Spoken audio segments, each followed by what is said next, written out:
Yep, it is. Alright, audio's good. I'll just flip back to where I was before. Alright. Welcome to Gamers Kingdom Livestream to the Punishing Great Raven. Hopefully I can get through the story as quick as possible, but also at a timely manner. If you like what you see, like what you hear, please do like, comment, and subscribe. And let us know what we can do to improve the channel. With that being said, let's get into it. Let's see. Bridget races the mobile supply vehicle along the winding road. Even though you had grown accustomed to riding the transport craft to and from Babylonia, the jostling speed of the vehicle was unbearable. Right as you're about to vomit, the vehicle finally comes to a stop. Boss, you're back. We need to set up all the terminals nearby. Alright, we're ready to go as well. After jumping out of the driver's seat, Bridget, takes off her sunglasses and smiles brightly. God damn, woman, you are... Auto shutdown initiated. Auto shutdown cancelled. Mic off. Mic on. Like why? Why? I'm speaking to the microphone, so you're being used. Anyhow. Hey, Commandant, you alright? Good thing I got you before the red tide did. Hey, why are you covered in sweat? I wasn't expecting you to come rescue us. I finally found a route to transport supplies to the new temporary base. I didn't expect to run into you. By the way, these are results from the support forces in the survey of the area. We found something very interesting. Maybe this is a target we've been looking for. However, with our equipment and abilities, we can't track them more accurately. Fortunately, the red tide doesn't appear to be spreading this far. We'll leave it to you for the in-depth investigation, Grey Ravens. The support force will be responsible for cleaning up the nearby corrupted to ensure that your investigation will not be disturbed.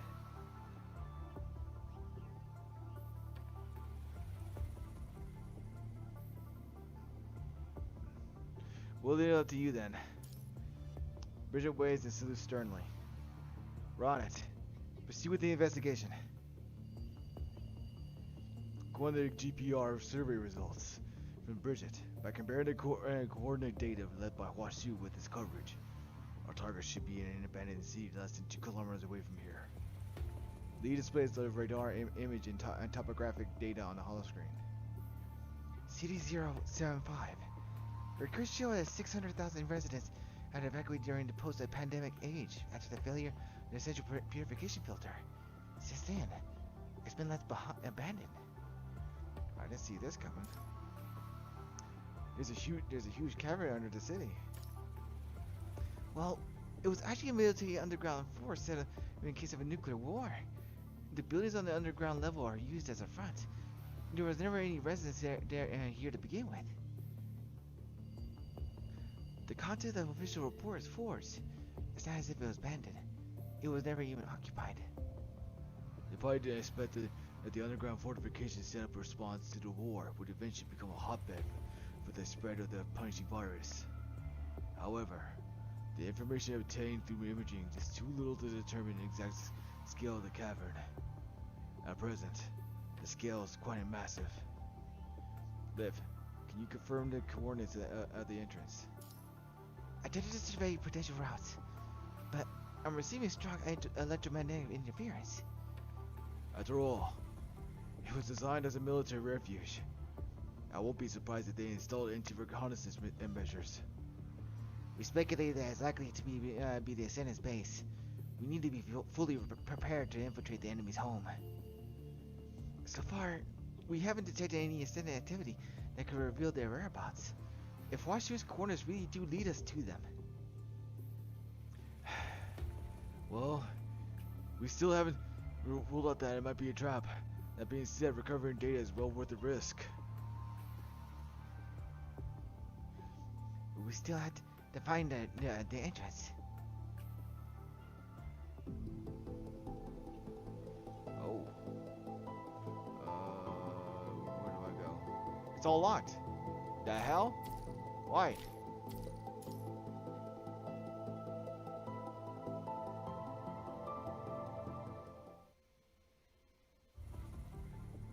Hey, you guys arrived at the right time. I'm caught up with all the rescue missions here. I'm over my head. Would you be able to help? Sure. I know County Grievance. So here's the deal. The Silkworm Commandant and his consort member have been engulfed by the rising tide. We lost all contact with them. I think it might be too late to do anything now. One of the two remaining contracts in their team have been assigned to a different group. Things are a little more complicated with the other one.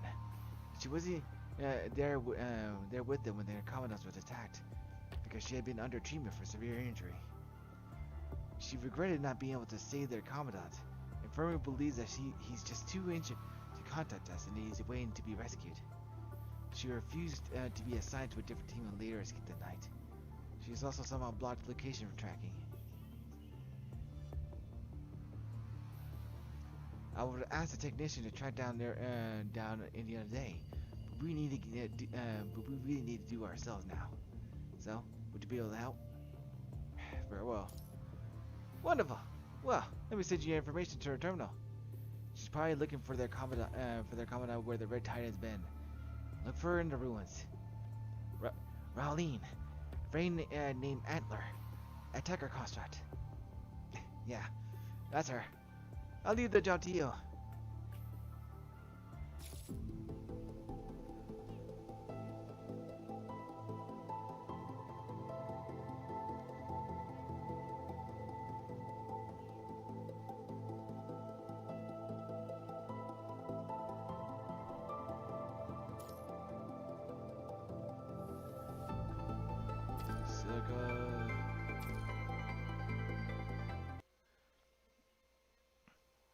This is Inspector 4. Look here, Commandant. Looking in the direction Liv is pointing, you see a dilapidated high-rises around you, but then I noticed some peculiar residue on the ground bearing a resemblance to the red tide. Something was devoured? Are there any signs left by the red tide? We thought that the red tide had reached here. Looks like we were wrong. By the looks of this, it appears the red tide has already been through here.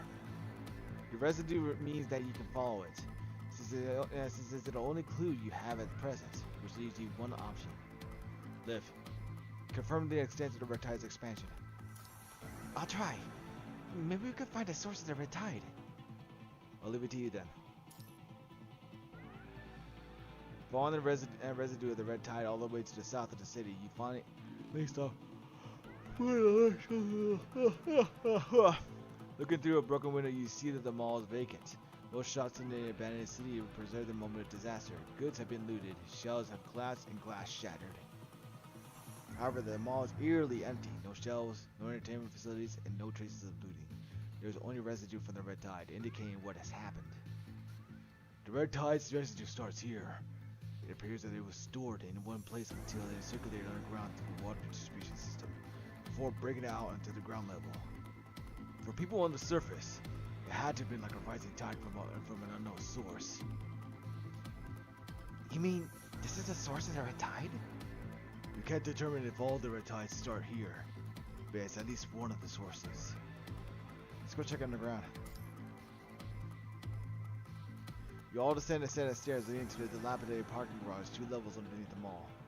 The emergency indicator are still on, leading to the corner of the garage like a silent guide. Found it! Looks like an ordinary entrance to the bomb shelter. We need special authorization to open the lock. Seems like it's no ordinary shelter. The authentication mechanism looks obsolete. Looks like we can open it with brute force. Correct. It appears to be a primitive lock made during the post-pandemic age. Give me 5 minutes. And done. You hear the sounds of gears turning, then the door slowly opens. You see a seemingly ordinary bomb shelter corridor extending to the dark unknown. Prepare to enter. Wait. He raises his hand to stop you, and then looks at Liv. Liv, what's the piracy virus concentration down below? What up, Jay? Hello? Hello, hello. Oh, ah! Hello? Hello? Hello? Oh, your mic. I don't know if you're doing anything with it, but I'm getting scratches in my ear. Hello? Hello?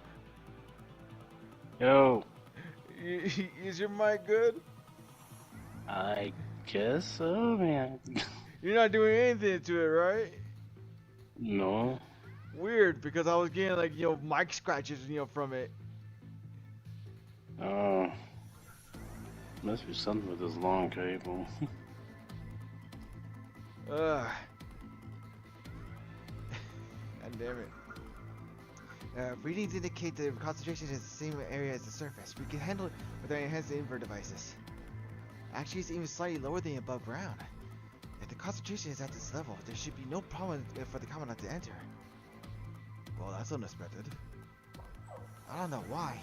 It seems like they rolled out the red carpet for us. However, I detected a burst of abnormal energy underground. It was just for a split second, but it was incredibly strong. Was it an ascendant? This reaction. It's closer to a hetero creature we encountered in the City Ruins, but it's on a whole new level. You mean there might be a giant hetero creature down there? Correct. Be careful. Especially you, Commandant. Don't take off your protective equipment. Do you have enough serums? Yeah, we stocked up. Alright then. Proceed with caution. Ho, ho, ho, ho.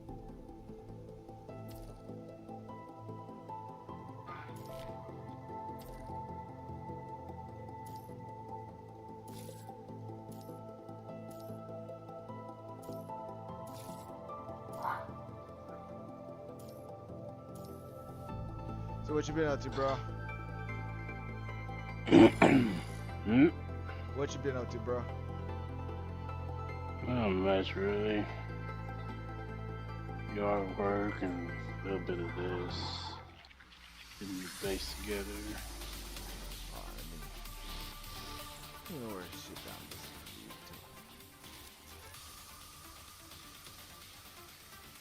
私の活躍を期待してください。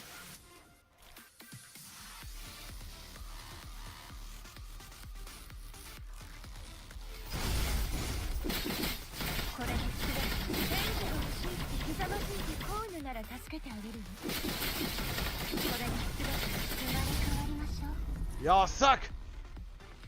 これが昇格ネットワークの力よ。分かった。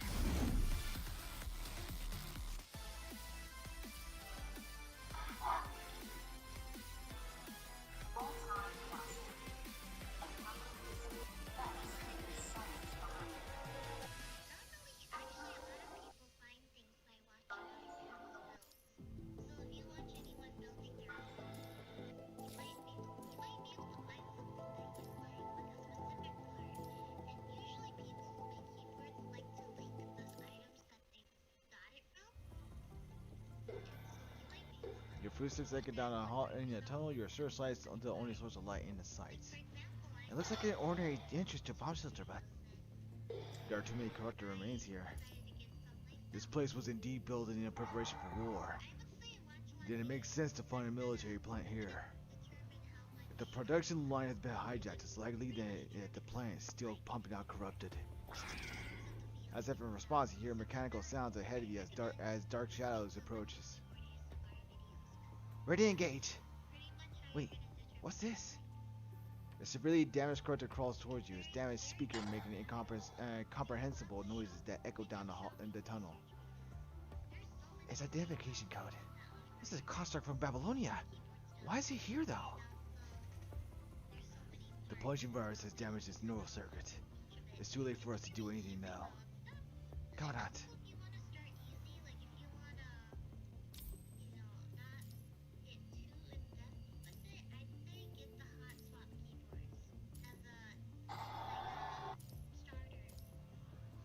This construct belongs to the task force. But as far as I know, Babylonia hasn't assigned any constructs to this area. So how did it get here? And how did it end up being, locked up underground? We can only find out if we keep moving. Commandant, you're right. Let's go.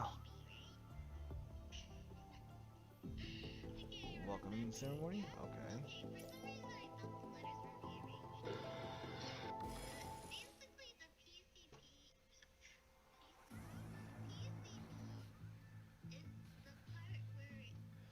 After walking down the corridor for nearly 10 minutes, you finally arrive at the room similar to the entrance of the ball shelter. That's... Following Lucia's line of sight, you look around to see a room full of corrupted. Or rather, what used to be corrupted. You can distinguish parts of the corrupted while others appear to be deliberately crushed. Among all the carnage, the only recognizable parts belong to constructs. The dried up vile fluid and punishing organisms coagulate together. Even though the foul odor is blocked by your respirator, you still seem to be able to smell the dust and decay. The broken remains remind you of corpses. I wasn't expecting to see so many corrupted remains here. By the looks of their ID codes, a lot of these constructs were from Babylonia. Why are they in such a remote place? And why are there so many of them? In any case, such a large amount of remains means... Be careful, everyone. Lev, do you detect any living, live corrupted? Scanning for energy responses within 500 meters. Multiple corrupted detected. Many appear to be dormant. No, Kamada! Watch out! Before Liv is able to alert you, something grabs your feet behind and pulls. A harsh noise like wind from a broken bellow roars from within the remains. Open fire, just think of a way for yourself. Fucking shoot! Without hesitation, you raise your hand and shoot in the direction of the sound. After a dull thud, the corrupted on the ground stops moving. The red light among the remains flickers twice before returning to darkness. Damn it! As the corrupted in front falls silent, the surrounding remains gradually light up with the red light. You hear the grinding friction of metal from all directions and find more than a dozen corrupted climb out of the ruins. See, this is how you know if you're like in any sort of like freaking zombie apocalypse and you see a whole bunch of corpses on the ground, don't go near them. This is what happens when you go like a pile of corpses around in any sort of apocalyptic setting. If it involves anything remotely like zombies, don't be around them.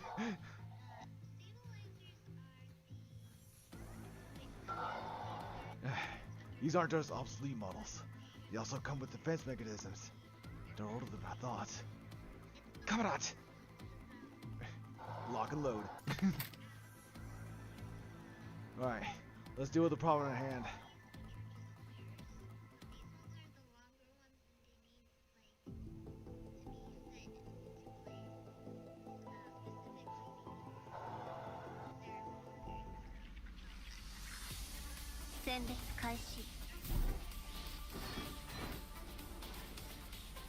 Prepare for battle. Wait a second. These constructs, these corrupted look strange. They're surrounded with the throne. As if they're performing. Okay, why did you go?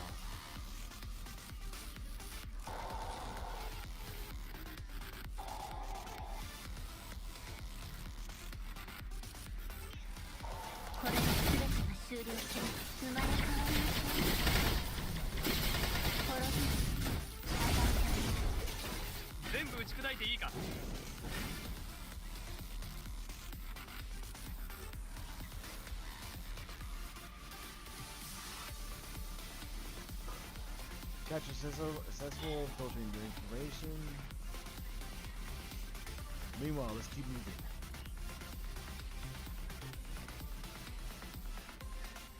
We need to cross the platform to move further inside.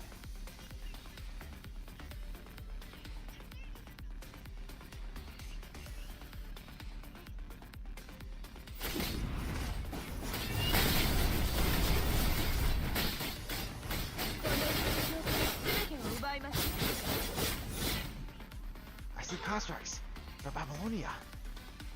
Let's retrieve their memory shells to find out what happened.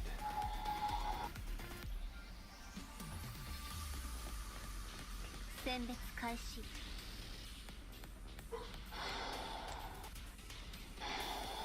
we should have sufficient data to recreate the projections. I don't know what they've been through and seen. これが昇格ネットワークの力よ。分かった。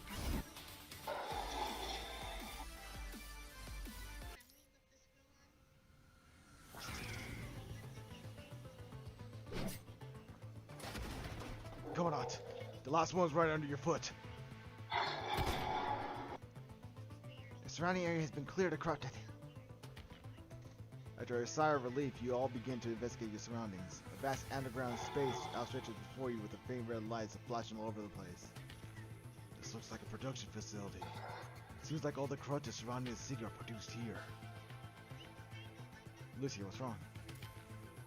Lucia puts away her katana and walks back. The confused tone in her voice echoes throughout the vast empty space. I think I just heard Curtis say my name. The neural circuits of the corrupted have long been destroyed by the punishing virus. But you're just hearing things. Or maybe the data collected contains memories for a Babylonian construct, which just so happens to contain the data about you. Lee, is it really going to be that coincidental in the situation we're in? Really? Data? Well, I've retrieved data from the memory shells of the corrupted we fought in battle just now. And I screened it for potential intel. After all, we've reached the source of the red tide. We don't need to collect info from such a wide area like we did in the city. We just need to screen data through the sphere of FOS to find the useful ones. Lee, you've already started analyzing the data we found in battle? Yes, it'll be more efficient. After all, most of the information in the memory shells is damaged or meaningless. We can't always stop looking at look to see. I didn't know it was dead. What did you kill? What did you do? Nah, I was looking for something that didn't see where the fuck it went, and I guess it got killed. Oh. Was it something you were taming, or? No, I was already tamed. I just didn't know it took off. Oh. God damn it. Thankfully, we have help from the Spear of West, our data collection, and analysis speed has increased significantly. Lee turns to the hollow screen to you and points to several marked entries of the memory data. I picked out something interesting from the information extracted. The video on the hollow screen plays out at double speed and it stops at a place that Lee marked. Yeah, that's right. Despair and hatred, correct? When these emotions could be occupy your mind, it'll be the beginning of your redemption. Babylonia will no longer send rescue teams here. The people you want to protect have already. Are you disappointed with humankind? You had enough strength, but just a little. It wouldn't have been like this. I know a place where you can make your wish a reality. You can make the people who betrayed you suffer 100 times more than the pain you do now. Are you joking? The construct reaches out his feeble hands into the void. Only the alloy bones of his fingertips remains, their skin having fallen off from all the damage as if he had used them to dig through the hard earth. Beside him is a big crater from an explosion. The things lying at the bottom of the crater are not projected, indicating that the data is damaged. Roland stands on a rock covered in a biofluid next to the crater as he slowly speaks with a menacing tone and an unconcerned smile. Isn't that good? You no longer have to fear the punishing virus. Instead, let it become the power that can destroy everything within your grasp. Roland raises his hand like a magnificent conductor. The punishing virus wraps around his fingertips and charges toward the construct. Remember these coordinates. Remember these boiling emotions within your mind. May she become the beacon that guides you in your rebirth. It appears that to be a sanguine sea of machines. A large number of machines and constructs gather at Luna's feet. Their bodies shine with red light from the corrosive punishing virus. Kneeling down, they shout and scream mechanically like enthralled apostles, yearning to receive the power of the ascension of Luna. How naive. Only to be by embracing and accepting it, are you fit to control the power of the punishing virus. You wish for relief. You've already lost your chance. Roland swings his weapon and the corrupted is quickly split into two halves. To join the core of the Ascension Network and be bestowed Miss Luna's power, you have to prove yourself. Prove that you're cooler, more dreadful and deadlier than the virus. Only so are you fit to become the owner of the virus. Do you understand? The red current on Luna's fingertips gradually extinguishes. She looks at the mangled contrast before her with a tepid gaze. I did it. I've become ascendant. I can control the punishing virus. I can revive my companions. I can be with them again. Yes, Luna. Thank you. The erratic contract bows before Luna. Suddenly, a noticeable change overcomes him, and his correction level rapidly reaches critical. How can this? But I succeeded. The contract's alarm continuously warns of the dangerous level of punishing virus corruption. His eyes, eager for the power of Ascendant, begin to lose focus before turning to a deep red from the corruption. Death to humanity. Luna quietly watches over everything unfolding before her, then lowers her gaze and walks away. Another failure. How many has there been? Your preliminary screening is flawed.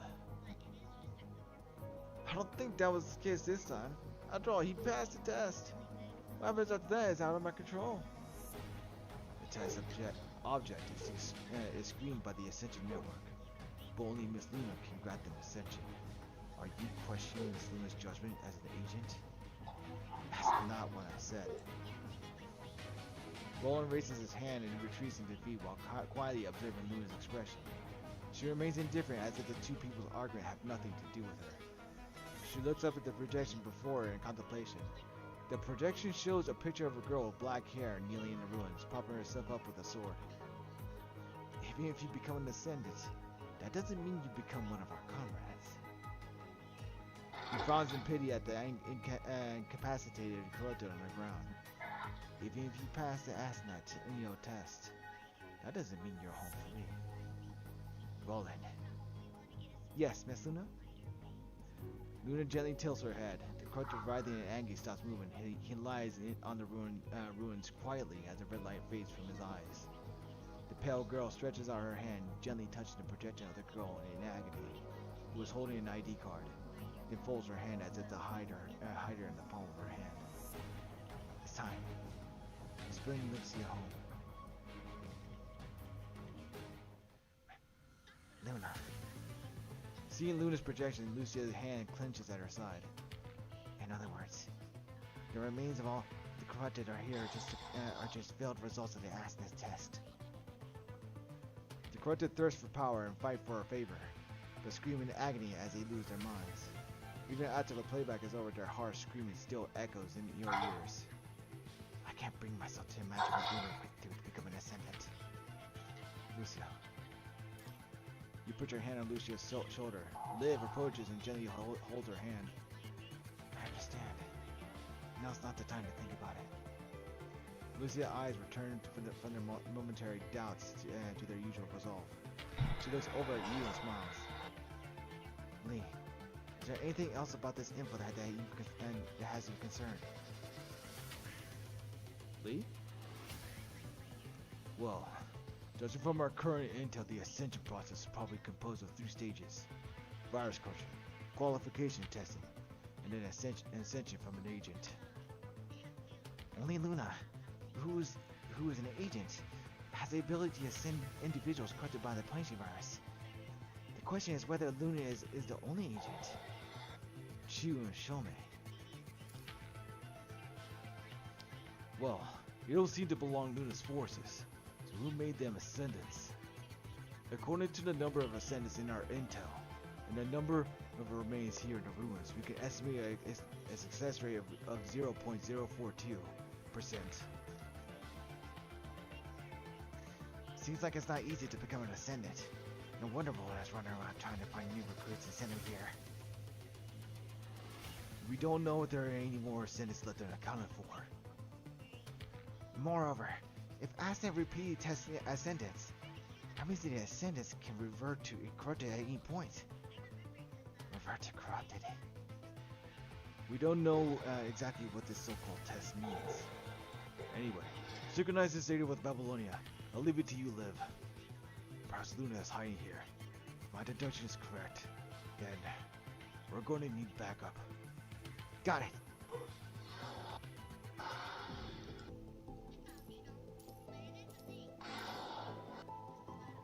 Oh, why'd I do that? God fucking damn it. You know,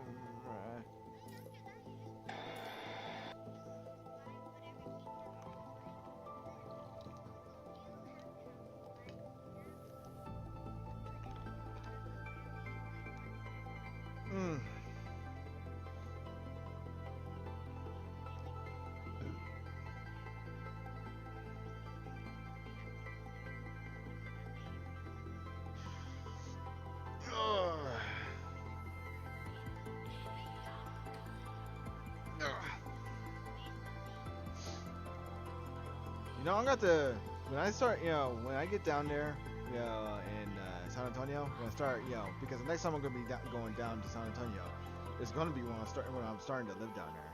I'm going to check out what, you know, what else Whataburgers, you know, has to offer.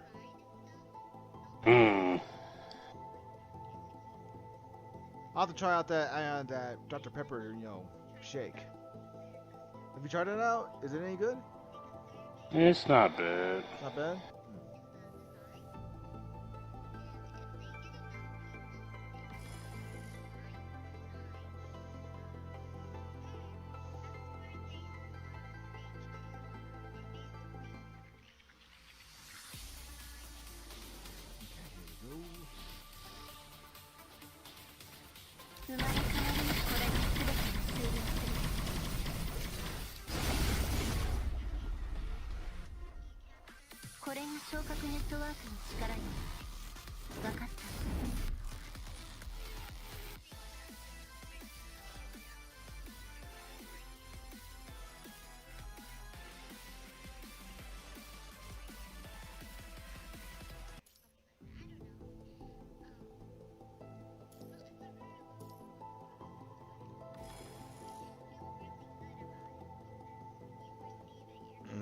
Oh, sorry, excuse me.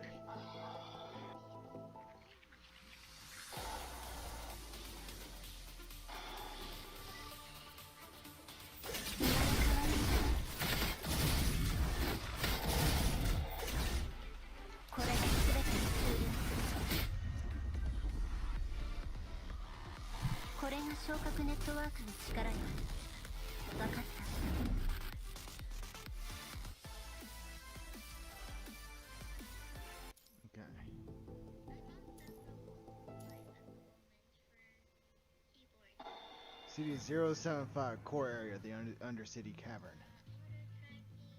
The hollow map in front of clearly shows red dots moving around the city. Based on their distance, it's obvious that they're closing in. Should we annihilate our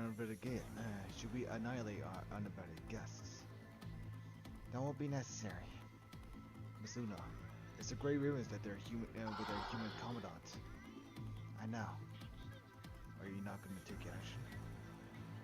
If they found this place, that means... Luna stops mid-sentence, then smiles silently. Oh, it's working. Where is Anya? She's not on a mission, so she must be slacking on the job. Oh, really? Since our guests have arrived at the door, there's no reason not to entertain them.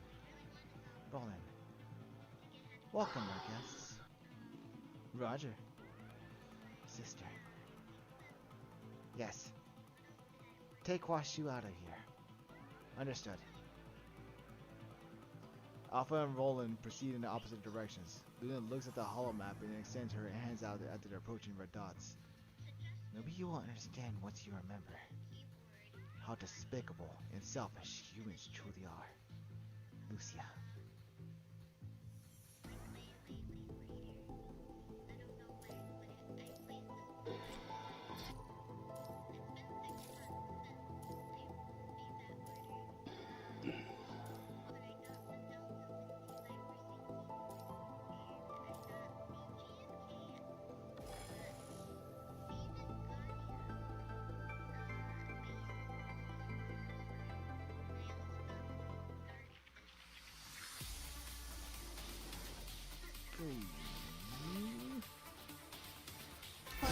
Nope.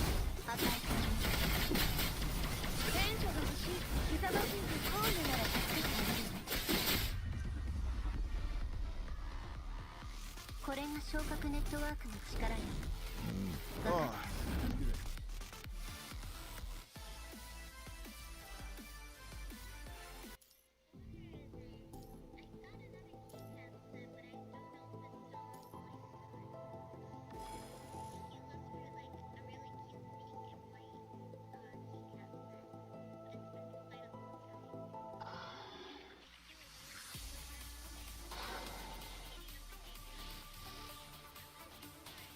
生まれ変わりましょう。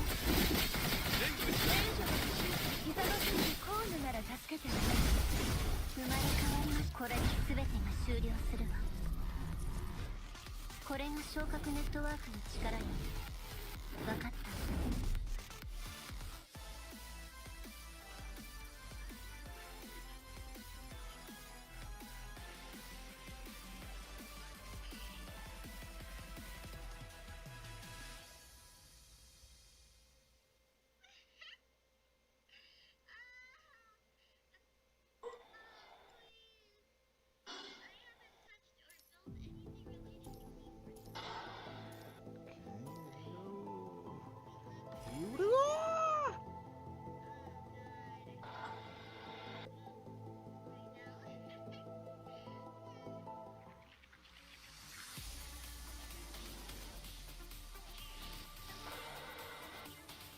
これで全てが終了する。生まれ変わりましょう。トロフィー与えてあげる。これが昇格ネットワークの力よ。分かった。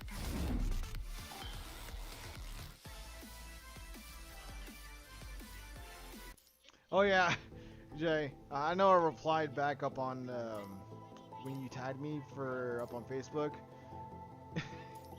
And I responded back up on it. But like, what the fuck was up with that dude? You know, doing a what is it, a head scratcher? Like, I don't know what that was. I'm like, damn, I want one of those. like, goddamn, those women were like, it's just like, you know, it's just like one little scratch and like, I was like, what the fuck is going on? I was like, He's like, he hitting them spots, boy. like, they were in like, you know, all you did was just give him a look and he'd walk away, and they were just like biting their lips and went in like look at him. Yeah. I was like, what the fuck is this? He's like, you know what it is.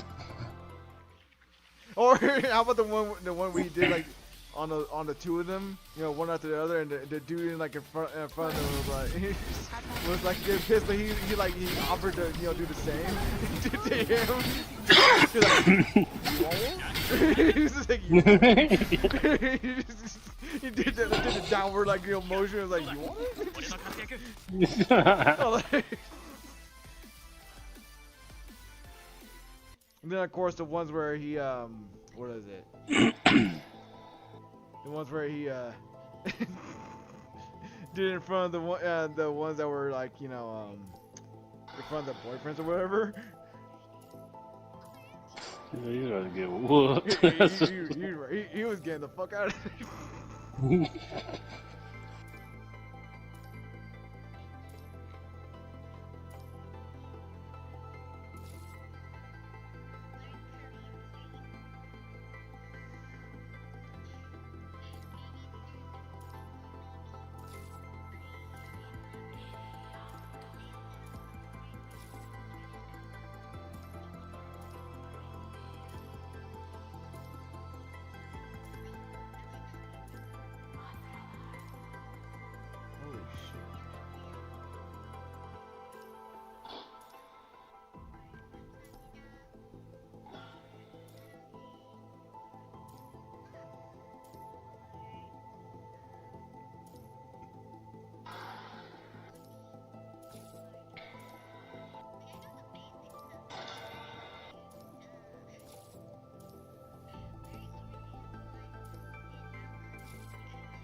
Can I get over to the right? Please? The fuck? Hello?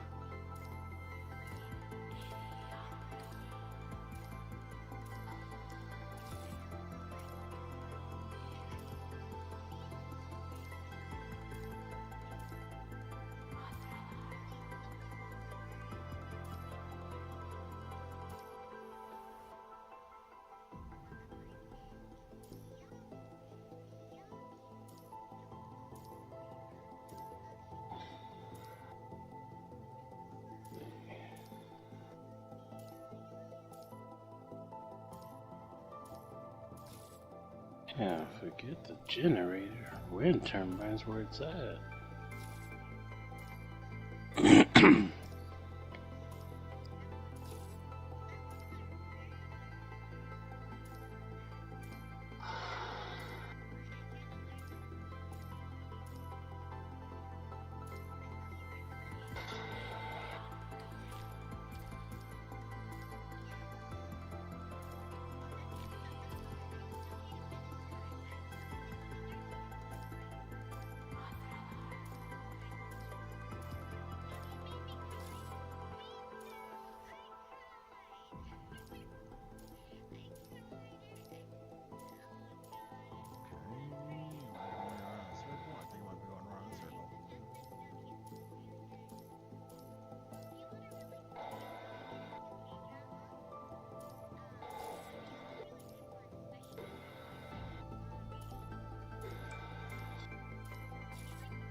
Prepare yourself sufficiently. You re-enter the area that the red tide has invaded.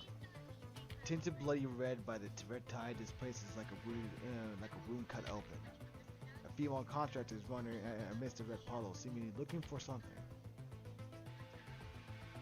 She matches the image data we received. Target confirmed. She's severely infected, though. She must be, or have already enhanced her invert device. But she's way too close to the red tide. Stay quiet for now. We'll close in on her and ask Commandant to speak with her. We'll only proceed with the next step of communications if possible. The Grey Ribbon spread out and closed in on the target without a sound. Then, Lucy can be heard speaking over the transceiver.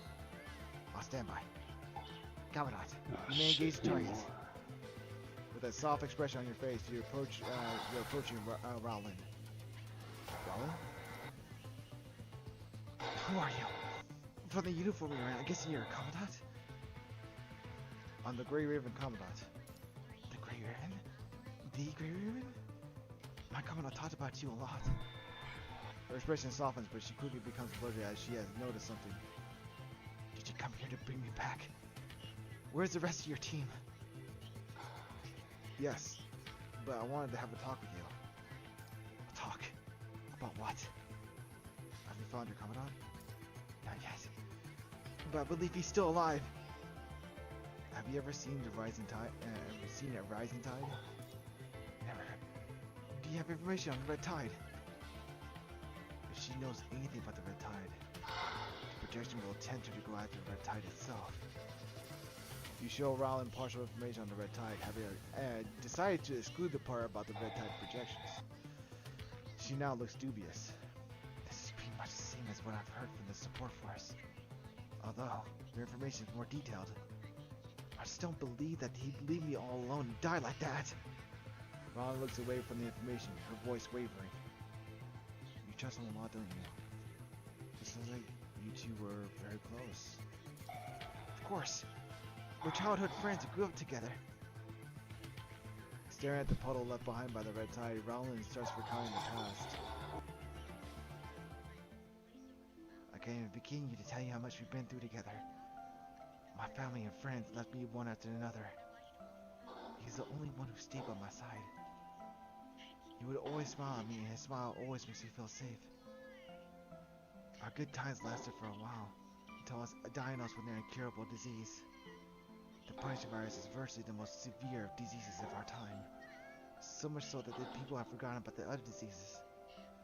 But that doesn't make them disappear, and they're as terrifying as ever. For some reason, for someone like me who works in logistics, the disease would have cost me an arm and a leg to treat. Just right when I was about to give up. The medical department made him a suggestion. They suggested that you to turn it into a construct, didn't they? That's right. The single biggest concern I had about being turned into a construct was time. A construct can live on, and eventually I'd have to see him die. But then he said, I can't become a construct the same way you can, because I'm not compatible with couple lumbers. But technology never stops improving. And there'll be hope as long as we're still alive. But you don't need to become a construct. I don't want to leave you all alone. So I'm going to apply for as soon as technology has made it possible for me. But that day never comes. If that's the case, Roland, No, what the fuck? Get off! Fuck. I want you to live on. This may sound selfish to me, but I hope to always be right at it. And have you right by my side during my mortal life. I only accept a suggestion so I could be with him. How can he just leave me all alone? She knows perfectly well that her common has died. She's only in denial. Kawarat, you're the person that he had the most respect for. Please tell me. What should I do? What can I do to find him? He's still with you. I can't see him. He wants you to stay alive. The times they have spent together will not cease to exist simply because one of them has parted first. The fact that Ron is still here is proof still proof enough that Silkworm's and Commandant Will is still with her. After hearing those words from you, Roland slumps on the ground and starts sobbing, awash in sadness. Seeing this scene, the rest of the team quietly comes closer to comfort Roland. Roland's expression softened with everyone's kind words. Thank you so much. I still feel devastated, but I'll try my best to accept the truth and live on, because this is something he's hoped for. Being able to meet people he's mentioned to me is probably the gift he's left behind. The pleasure's ours. Shall we go home? Yes, let's go. I'm sorry for all the trouble I caused. I owe you any apology. Punishment is inevitable, I suppose. I'll still find it difficult, but I'll learn to accept it.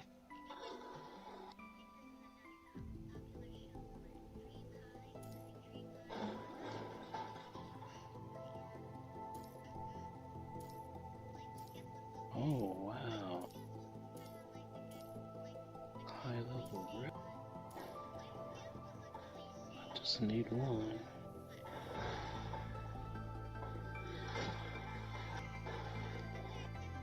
Robot wasn't trying to go out to. Oh shit, motherfucker. Yeah?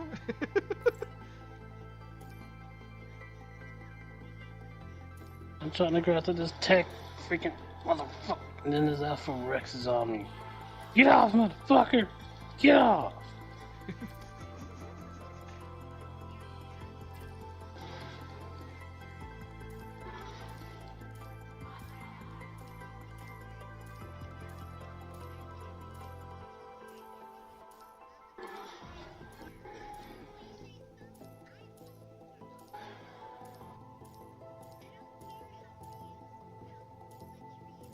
Got her been killed for the other Rexons over here.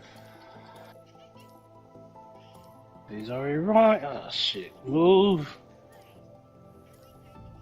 Damn it. I'm tame that one too. Can't do it with this alpha running around.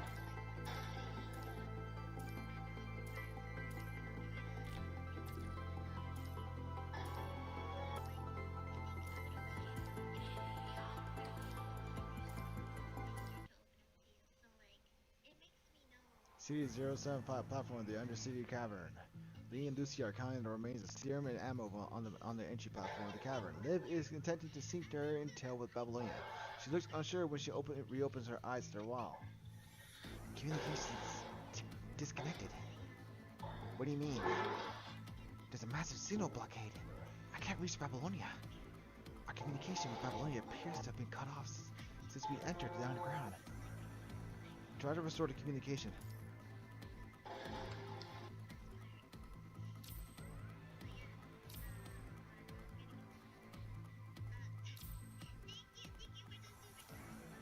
Oh, what the hell? What is hitting me?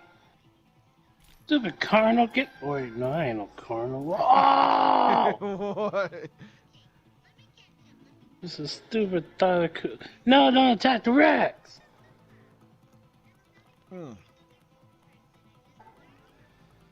This is Great Raven. Trying Please to- respond to Babylonia. Lee? You alright? Marie? Everything's fine. We're right in City 075's Undercity Cavern. This place is... Thank goodness! I finally got through! But Malloy's positioning radar suddenly lost track of your signals about 20 minutes ago. Everyone was concerned. Murray's face is marked with a troubled frown. His voice sounds glitchy, and his reactions delayed due to the unsteady connection and signal blockade. Brief him on the situation. I see. Murray remained silent for a moment after listening to your explanation, and then breathes a sigh of relief. You must have looked into sight, Murray. Something must be blocking the signals on a large scale. We had to rely on backup communication leak. To be honest, I'm surprised that we're able to connect it in the circumstances.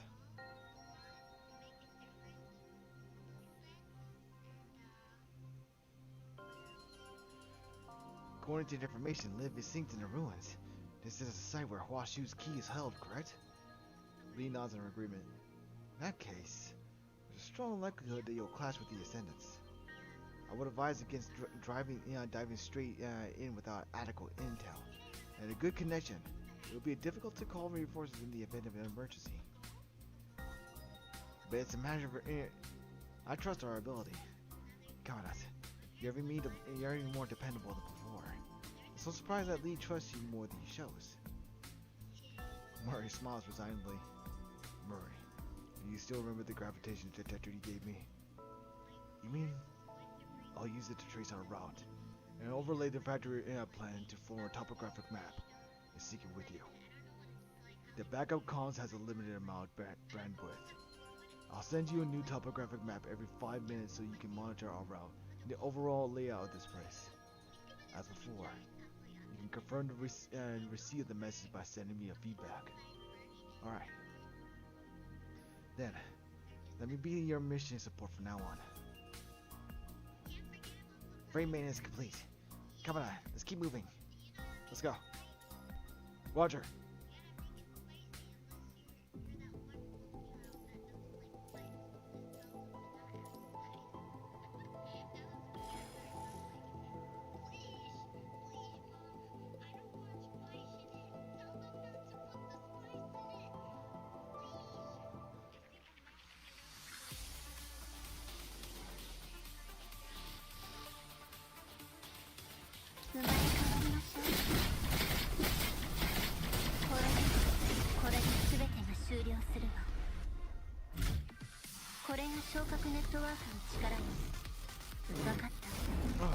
Excuse me.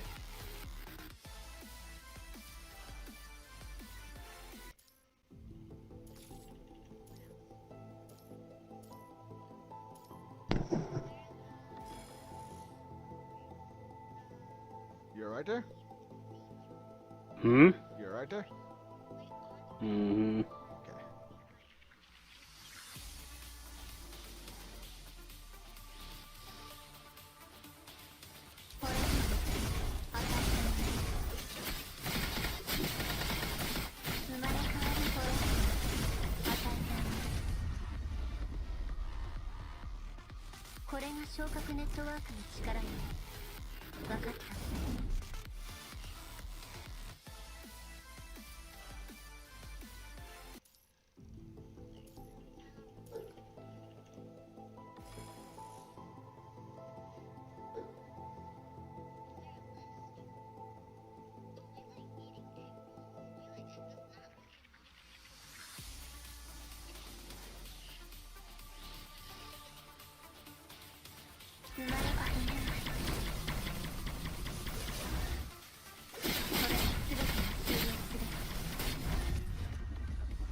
れが昇格ネットワークの力よ。分かった。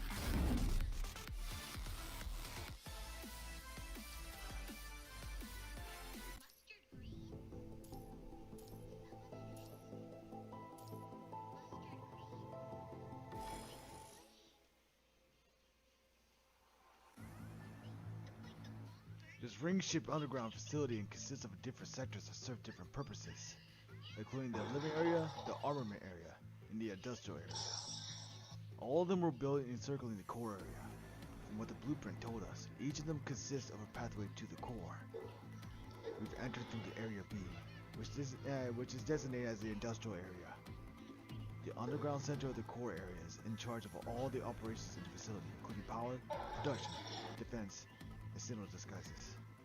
Which means, while she was probably in the core area, then the question now is how do we get there? Following Lucy's gaze, you find the industrial area in front of you obstructed by multiple platforms, each requiring unlocking a connecting passage before you can reach the bridge that takes you to the core. Lee, any thoughts? Lee doesn't answer.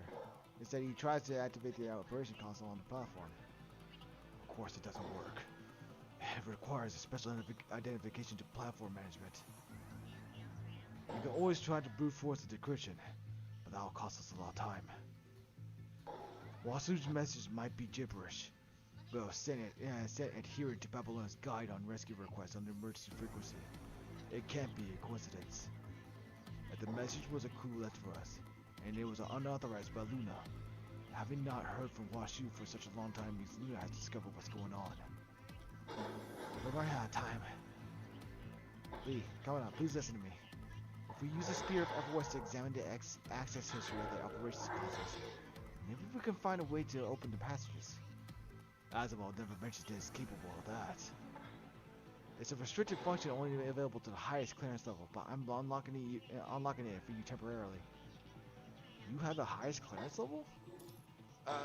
As my brother said, this isn't the time for protocols. I'm sure Hassan will understand. Just leave it to me.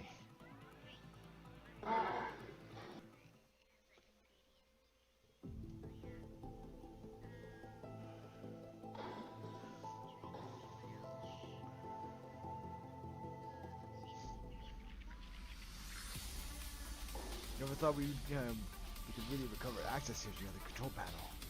I managed to visualize the control panel's past uses. Did it help? It did. Good job.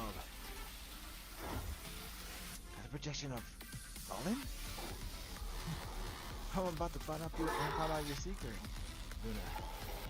I'm afraid that's...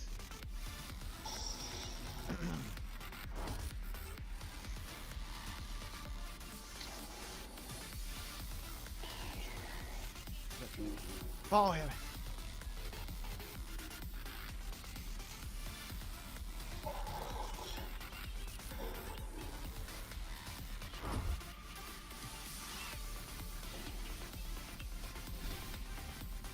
What the fuck? The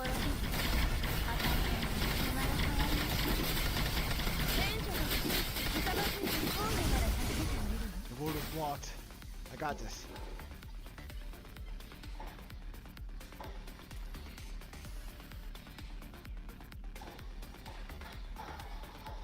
That blockade seemed to be created using the same method.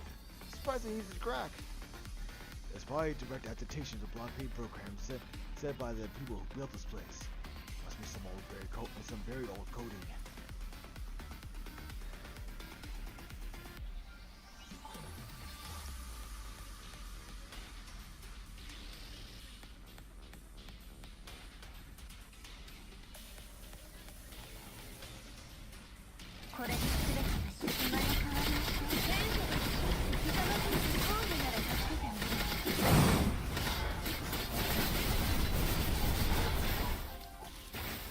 Over there, it's Gabriel. The Ascension Network is the only way out. Grow for the host of absolute power.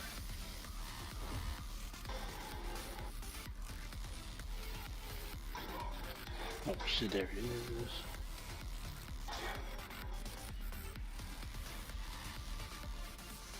Hey, leave my dragon alone, you fucker. Have you been following me? You believe me if I say I'm just passing by? Obviously not. You've been working on some new toy recently, right? Can I take a look? Enough said. Prove your loyalty to the Ascension Network first. Wait, why are you attacking me already? Oh. Good. Crackpot. This is a puss, you know that? Always running around and shit.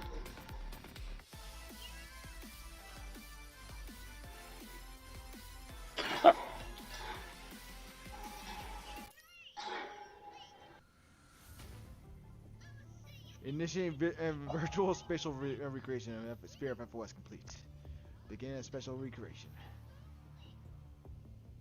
Come on, you never in the store like a motherfucker. Roland struggles to speak as he blocks Union Gabriel's strike with his chain blade. Oh, hold on! You're really not trying to kill me now, are you? Seeing that Gabriel has withdrawn his hostility, Roland becomes his usual self once again, standing up and wiping off the dirt off his shoulder nonchalantly. You're too stiff for the ladies, you know? I don't mean it as a compliment. Not my concern. Not even when it's our dear Miss Luna. Frankly, you really should take a lesson on the art of conversation. Even the Babylonians can't resist when I turn up the charm. They always seem to listen to everything I have to say. Put it properly, your tongue can be plenty mighty. Excuses for the incompetent. You never were familiar with the concept of humility. I'm flattered. To tell you the truth, I always take you as quite the eccentric individual. I'm not even remotely close now, am I? When the agent of the Ascension Network goes astray, it is our duty as an ascendant to correct them. Words of a trusted advisor.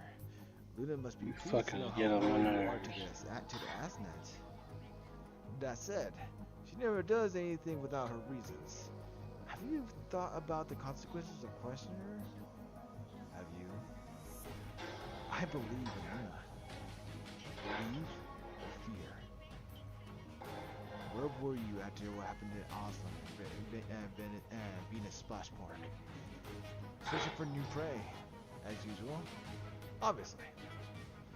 And to quell a bit of my curiosity along the way, as I have clued up ring without Miss Luna's authorization. What the? I know you're hiding something, Roland. You cannot conceal it even if you try. Fine.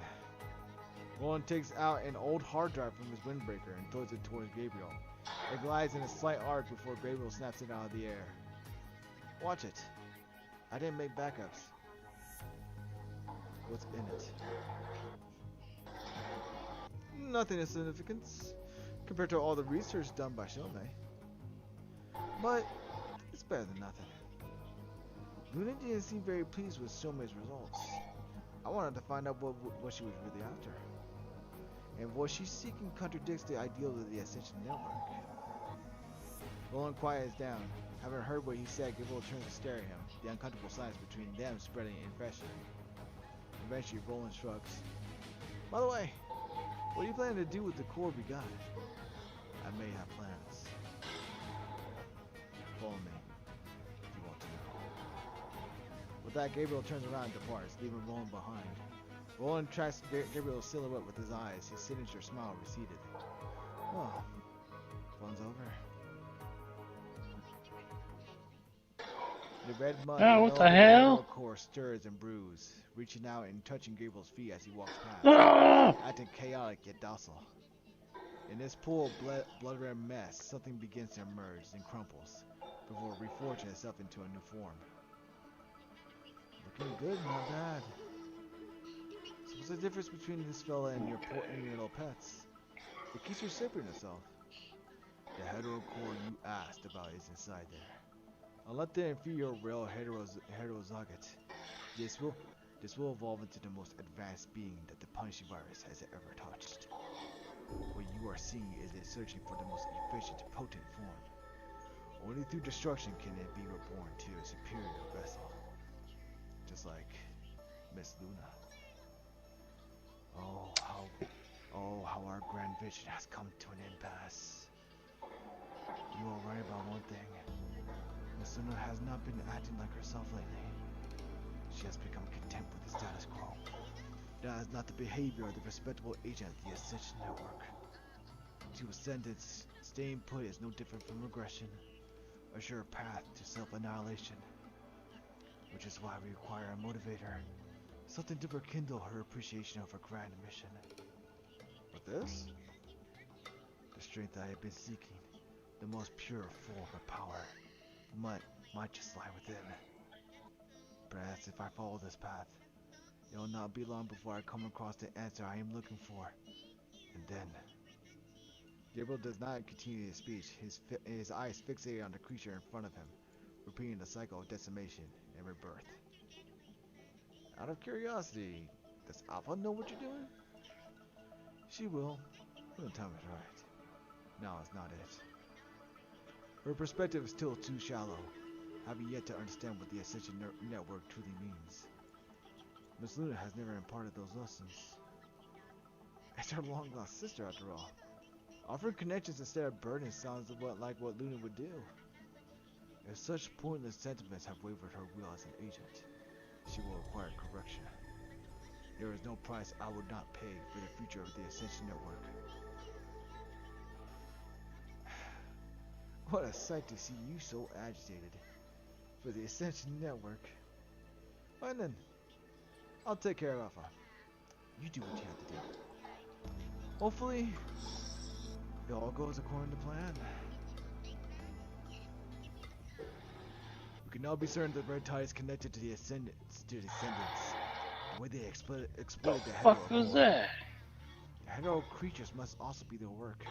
Oh! I've analyzed the data from our battles and found biological traits in all our enemies, from their looks to their behaviors. It's as if they were mimicking evolution of early Earthborn creatures. If we consider the Red Tide as the ocean of young Earth, 450. the hetero creatures would be growing species in the sea. While we can't confirm the time when the tide and the creatures came into existence, it's apparent that it must be after the hetero core fell. The rate they're evolving, if it isn't the creators' intent but their own volition, then there will be far worse enemies than the corrupted. And maybe someday they'll think like humans? Only time will tell. I said the rate they're evolving still. Hold on. What the fuck? The large hetero creature signature we detected before we went underground. Oh, you son of a bitch. Is the signature still there? Liv shakes her head. Not after we've gone below the surface. Can this be the immature trump card? I think we stumbled upon where the Ascendants hide their secrets. The creature Gabriel was developing in a replay has to be connected with a large hetero creature. I'm starting to feel like we've been going into this, been going too smoothly. Even if it's a trap, the casualties from the Red Tide is already too high. If this creature's let loose, we have to stop it here. We also need to get more concrete intel. You're right. No time to hesitate. Another thing that concerns me. Gabriel seems to be planning something with Roland behind Luna's back. I can't figure out what they're after. No way to know with the information on hand. However, it's clear that the two of them are starting to question Luna as to whether they betrayed her. Lucia? Betray. Something lingers in the periphery of her mind, but Lucia cannot grasp what it is. But undeniable, unignorable rage and desperation simmers and roars, its origin escaping Lucia. It's as if she was also once heartlessly betrayed by someone who she relied on and trusted. Lucia, whatever happens, remember this. Doesn't matter what you want to do. We'll have your back. Everyone. Just like how you My always have tech ours. suit! I understand. Thank you, Commandant. Lucy looks down at her sword-wielding right hand. She tightens her fist, slowly and firmly, the way one would hold on to something dear. By her side are her companions who will always support her, and a confidant who unconditionally believes her. Lucia is who she is, because now because of what you out. Lucia is who she is now because of all of what you've been through. Luna has been alone since back then.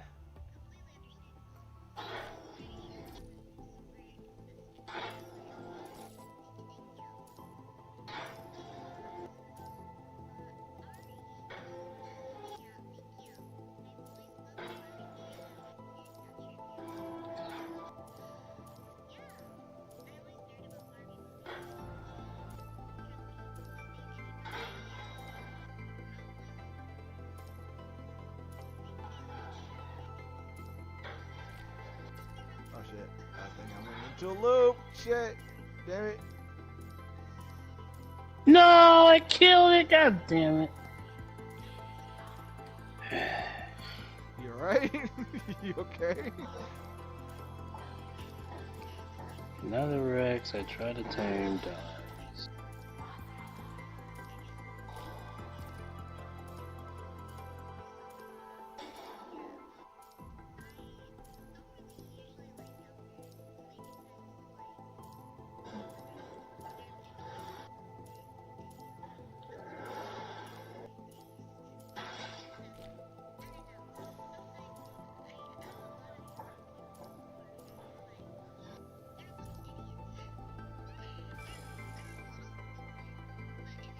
Now I regret killing the one that was attacking me earlier. Oh. Freaking hydration check.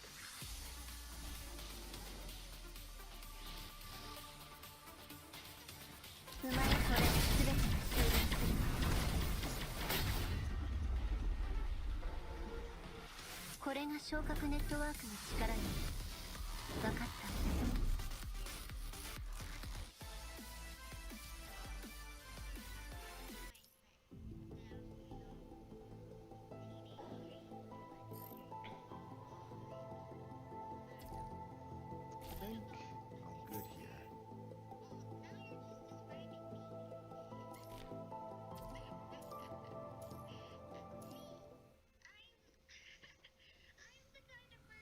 I do not understand, Miss Luna. What do you mean? Your goal. You've been contemplating excessively. I worry that it will cloud your judgment. You've overthought it, Gabriel. Luna appears uninterested in the topic, simply sitting in her chair with her eyes closed. Why do we not destroy the Grey Ravens straight away? If we do it here, we won't even have to get our hands dirty. Because there's something I want to show Lucia first. Similar to how you've all been chosen. Only the most extreme emotions and rawest desires will shatter any pretenses of falsehood. This is the only way Lucia will return to me. Before she is betrayed by Babylonia again. But you don't believe that Covenant will do that. Not necessarily. What will you do if they don't act according to your plan? Or is this another test of yours? Gabriel. Lydia does not move from her seat. She just opens her eyes. Her head lightly tilts, and without altering the tone of her voice, Gabriel can feel the stifling pressure that suddenly surrounds him. Why would you think that every one of my decisions requires your approval? I will never. As a devotee, I merely wish to rectify any uncertainties of yours.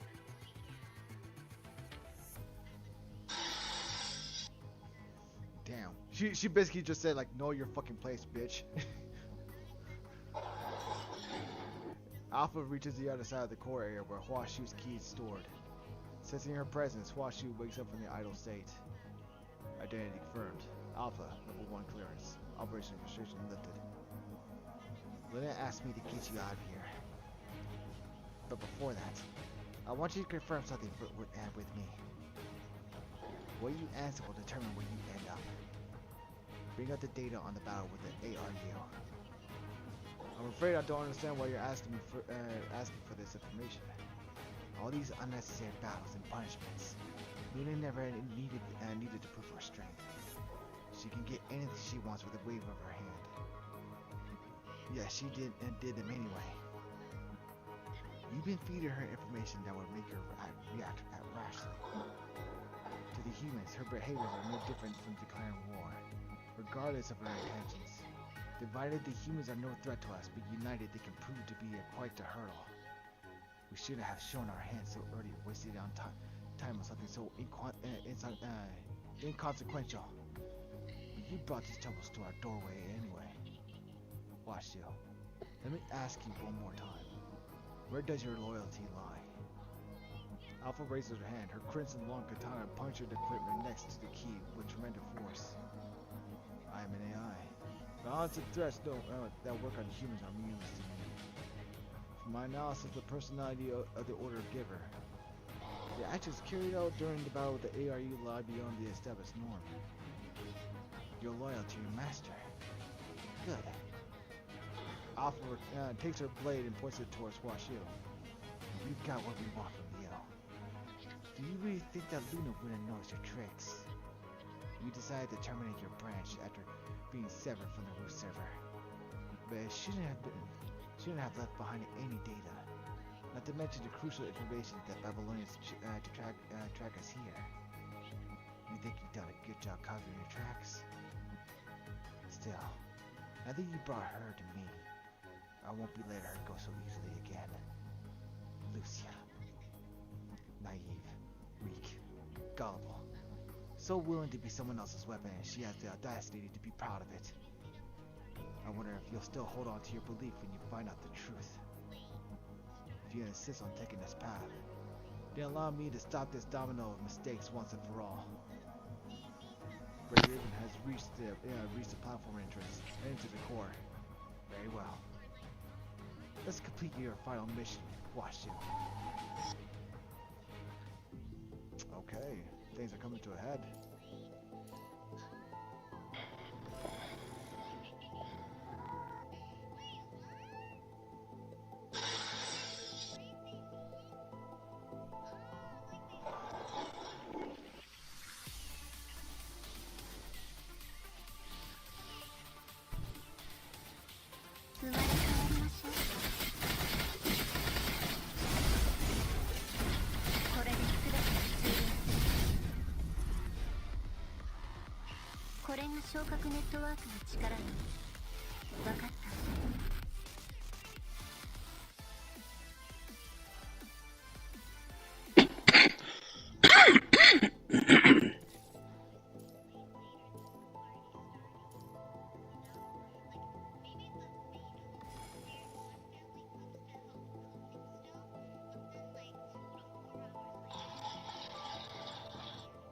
Sound like you munching. Dude's hungry as fuck.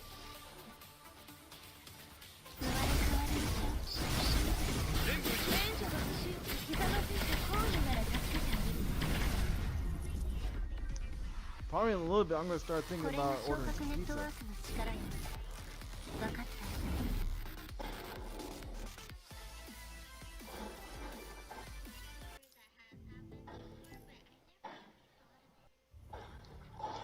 The connection bridge ahead is only a route connecting to the center to the next.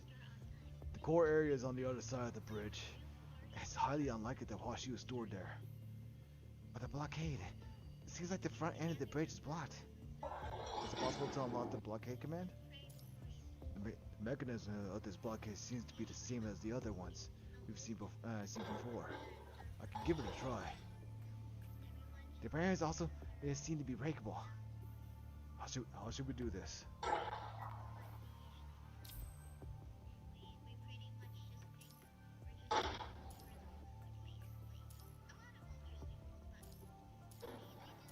The patches are clear. Let's keep moving. Our destination is right up ahead.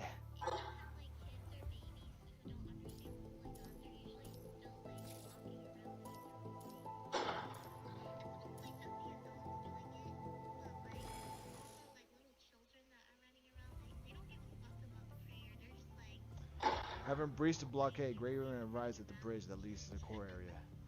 The wide span of the bridge extends forward indefinitely until it reaches to the darkness that hides an enormous structure, the destination of this journey. Despite your inability to gaze at death and structures beneath the bridge, nothing screams danger louder to you than the occasional noises of the turning gears and the ominous blinking red light. As expected, standing in the middle of the bridge is the most familiar and troublesome figure. Slower than I expected. I'm not gonna lie, I almost fell asleep. Roland. Here, I thought you guys were okay, y'all got lost. But the looks on your faces tell me you know exactly where you are. Now, I've been known for my hospitality, but I must admit that it's quite upsetting to find my old friends visiting without so much of a call from beforehand. Dearest Commandant, did you not teach your children to knock before barging into their friends' homes? Ah, look at that face. How it saddens me. Now, the place behind there is unfortunately off limits to you all. And because you children misbehave, I'm done feeding you carrots. And here comes the stick. Everyone shifts into their fighting formation the moment you issue your command. Lucia draws her blade and dashes to the edge of the bridge. With the push of her jetpack, she instantly closes in on Roland. As their blades meet, Lee's bullets and lasers from Liv's levy gun follow. Roland draws his gun backhanded and fires at Lucia, forcing her to dodge, and in a brief respite, she retreats backwards. Hey, what did I say? The nerve of you all! At least let me finish my welcome speech. I've rehearsed it a couple times before you arrived. Shut up! You're not escaping this time. If you insist.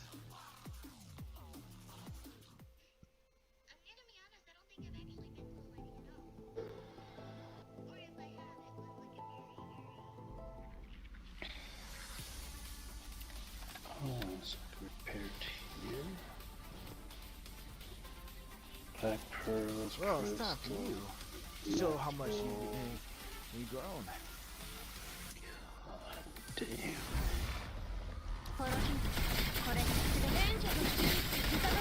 I'll go disappoint your old friend.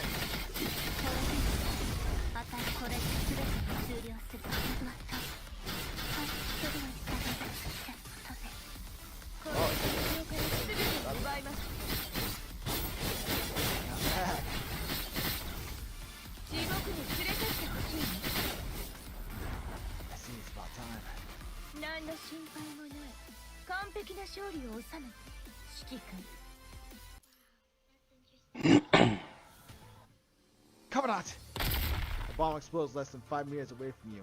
Liv immediately opens a protective field. Roland takes his opportunity to fall back further into the entrance of the core area. Despite the unrelenting attacks from the Grey Ravens, his reaction has been nothing short of a walk in the park. This guy has been hiding his true strength.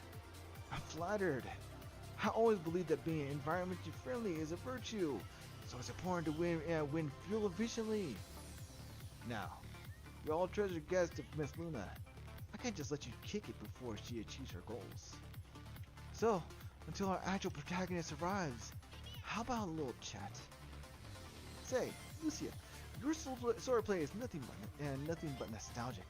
Have you finally remembered your past? Doesn't look like it. How about I tell you a story of what Babylonia did to you?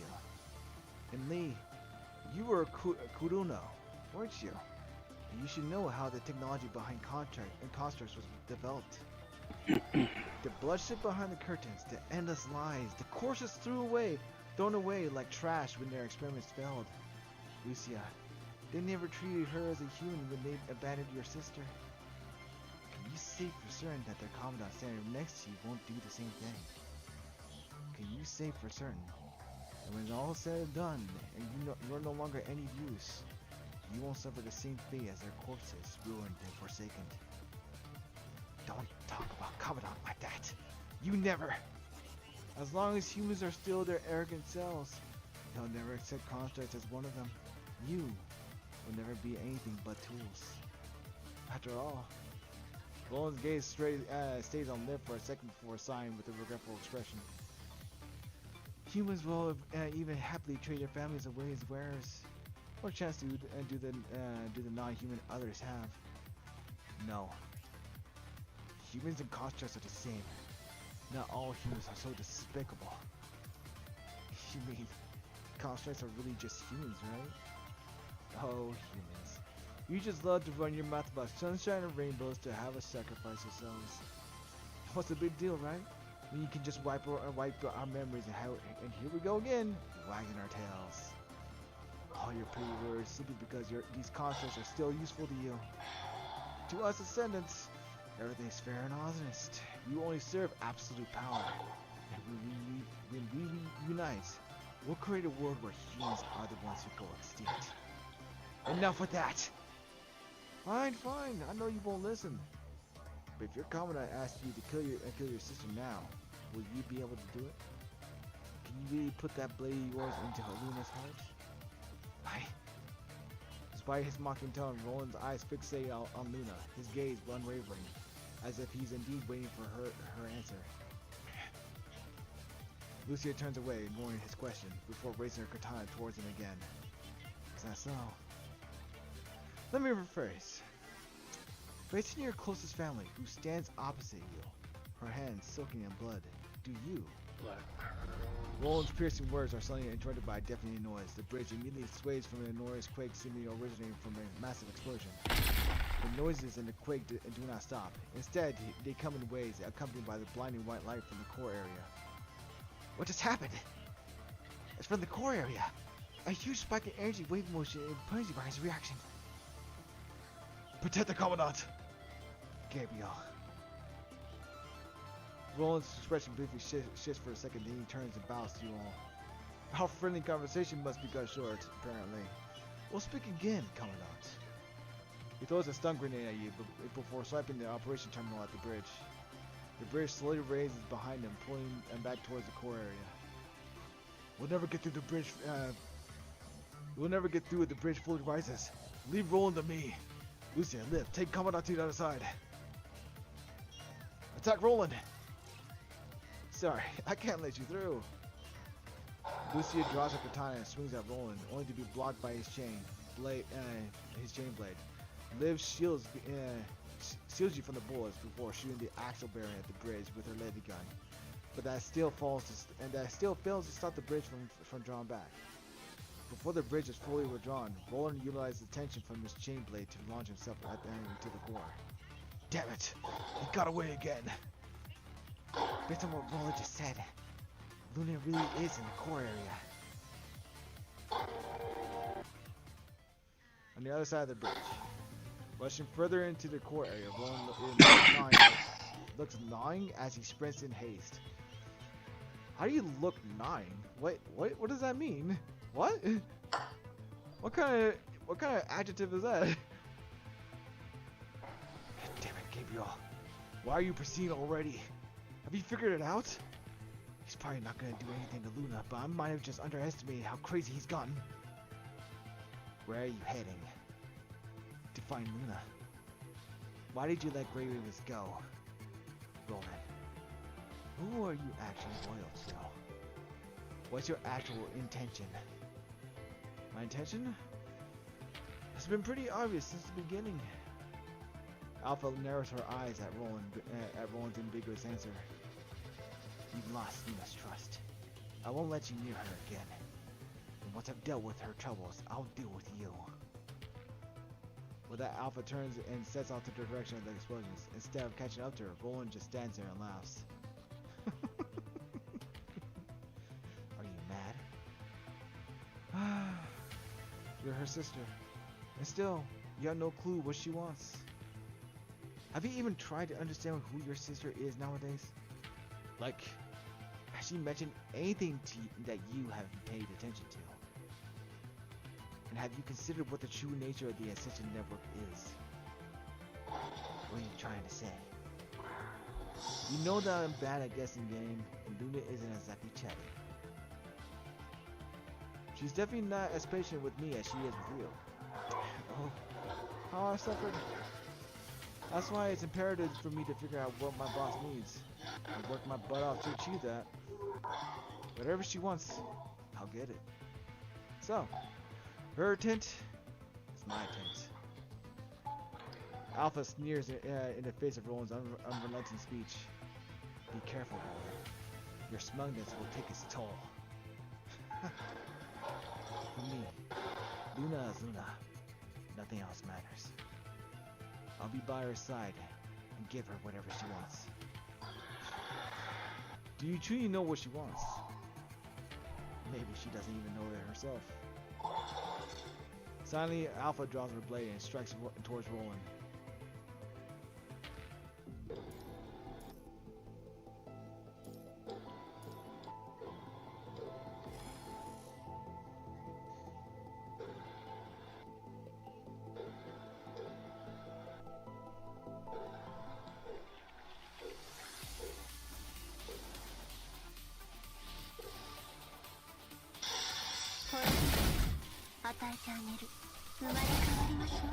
Ah, damn, that was quick as all shit. これが昇格ネットワークの力よ。分かった。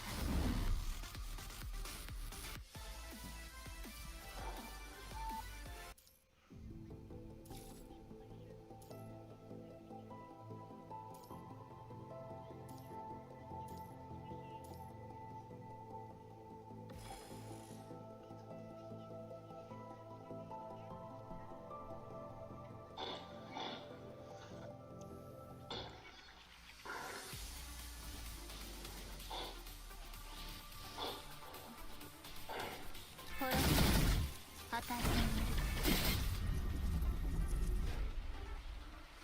これが昇格ネットワークの力よ。分かった。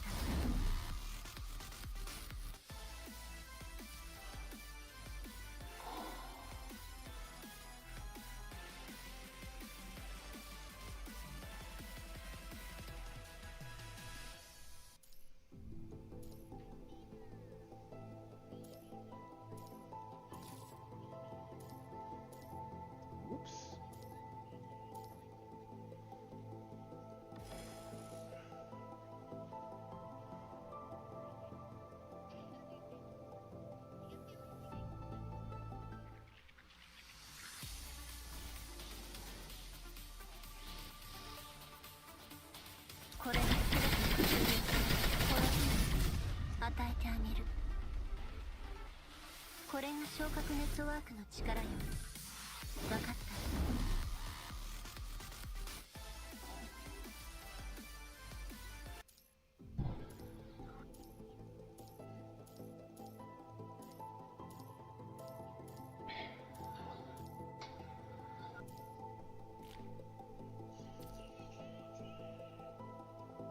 Oh.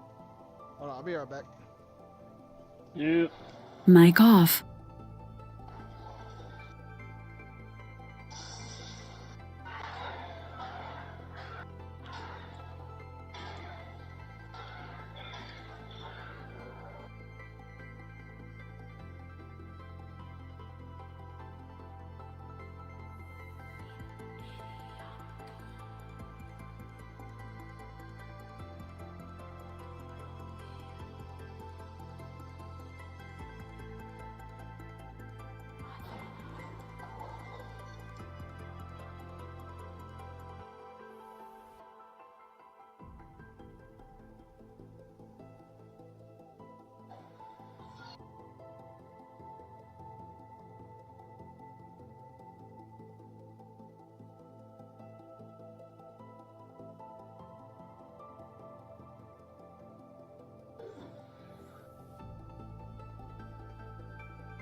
Oh, so really just need a replicator.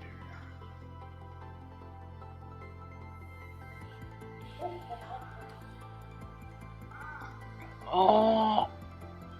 Please let him out. Oh!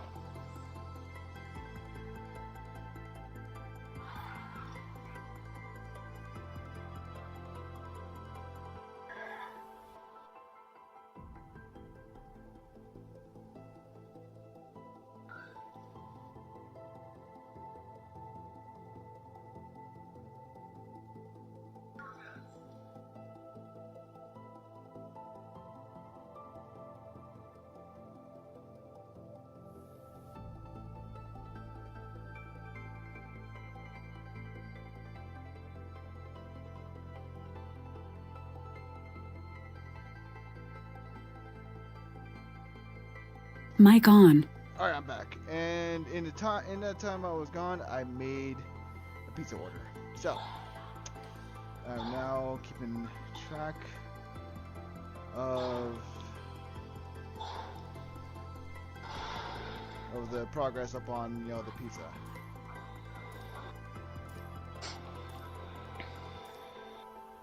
Oh, what's going on here?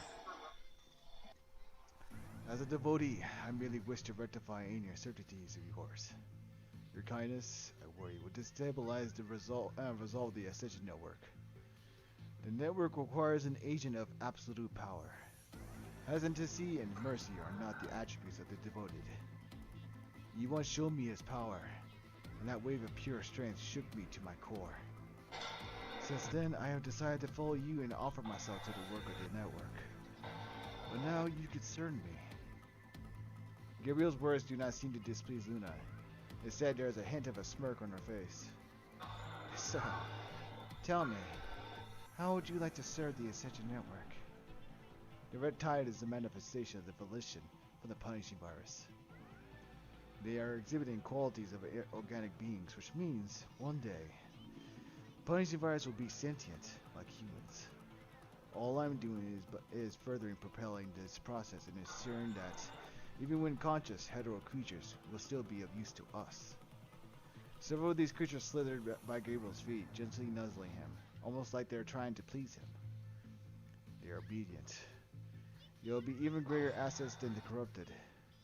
With the red tide and these puppets, corruption will spread through the globe in no time. Once Babylonia is gone, nothing will be able to stop us. That's why I proposed the first step of our plan, using Huashu to assault the Gestalt, bringing down Babylonia by force. Should Babylonia, the humans' last hope, fall, we'd be able to execute our plans much more swiftly. A shame, then, Huashu didn't disappoint, to a certain extent. It's because of Huashu that I've attained the secret behind the invert device. To label the level of technology as highly classified, humans are so absurd sometimes. Huashu's failure have not been unexpected.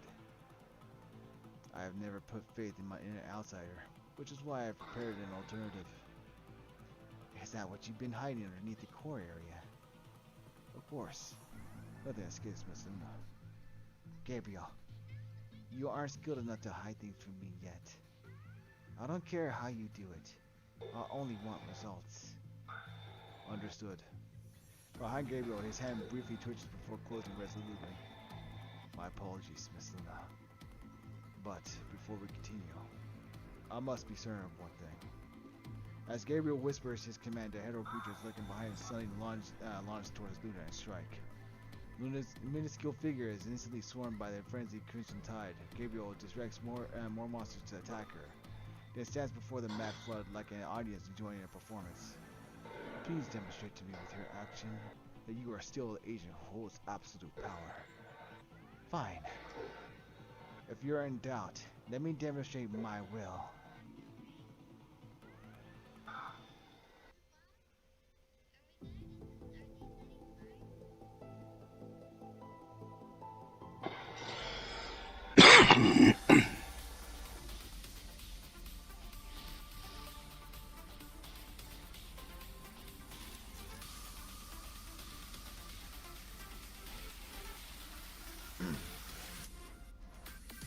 I prepared a little trial for you. Please prove your loyalty to the Ascension Network. Gabriel, you'll pay for your foolishness.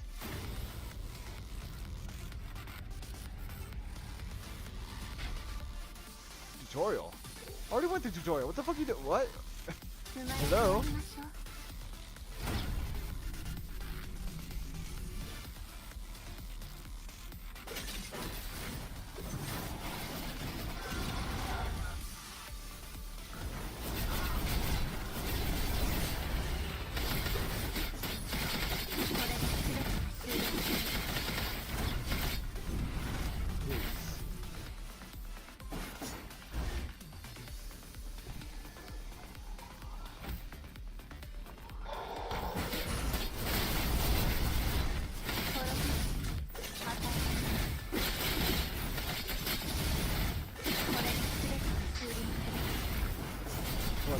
Creations.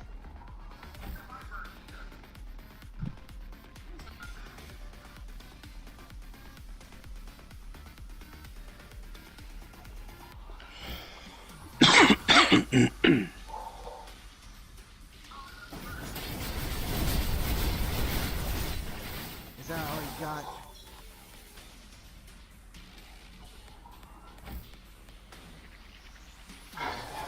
Magnificent. No wonder the Ascension Network chose you as their agent. This overwhelming power of yours.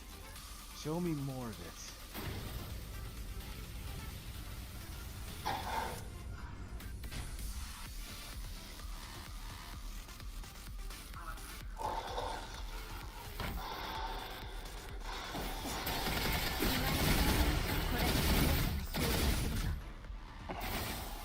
I would like to be your opponent if I may.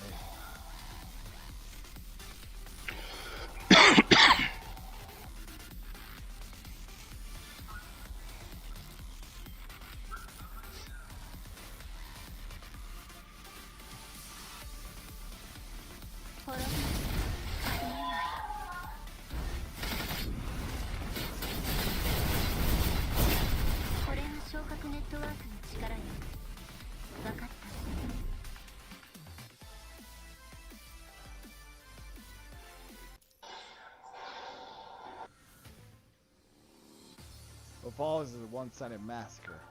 The hetero creatures have not even closed in on them when they are obliterated by a massive surge of energy. The moody young girl dances inside the storm of the red tide in severed limbs, her frame untainted. Their roles have reversed. With the wave of the hand, Luna switches with the legions of creatures, and they are now charging at Gabriel.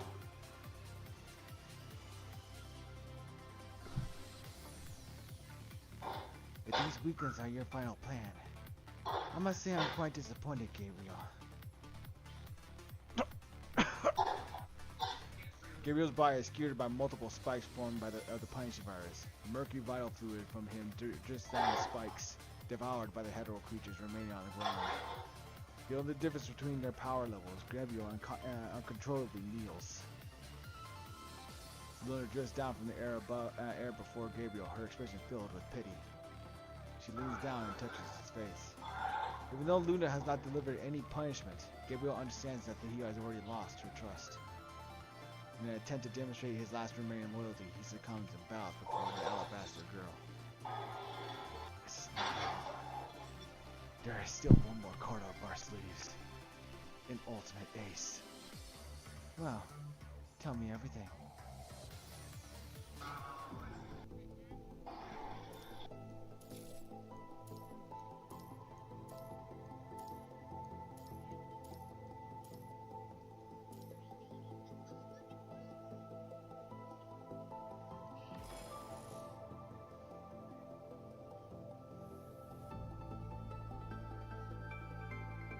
Quality check. That's what it says. Quality check.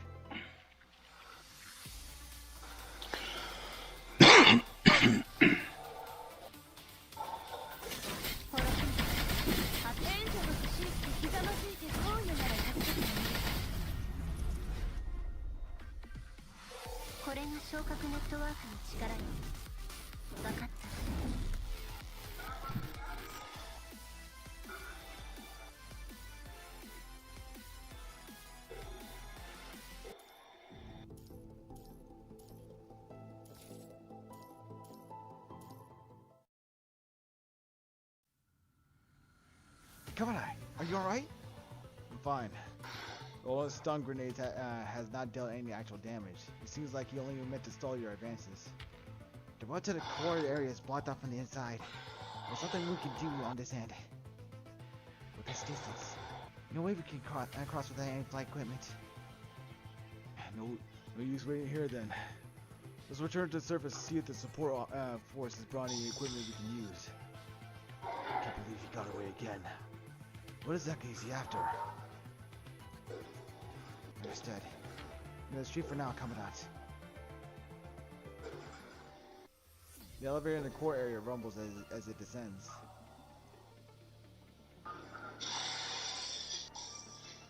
The abnormal fluctuation of energy of her frame was most obvious during the last battle. It has happened before and has been getting more and more frequent. Although it has yet to cause any real problems, we did come across a moment where she could not control her power during that fight. She frowns, quietly inspecting the frame, unable to comprehend where the anomalies originates. Meanwhile, Gabriel stands silently behind Luna, observing her.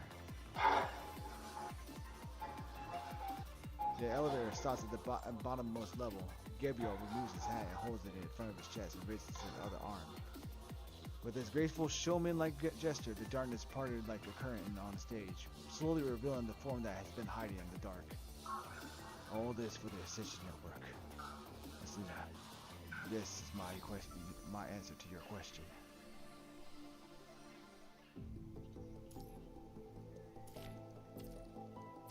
And how the fuck? What?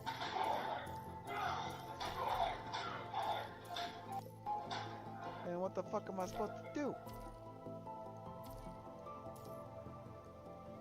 Was I supposed to get something? Oh shit.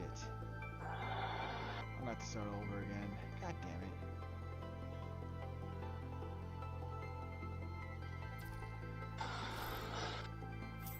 Let's try it again. Here? Right?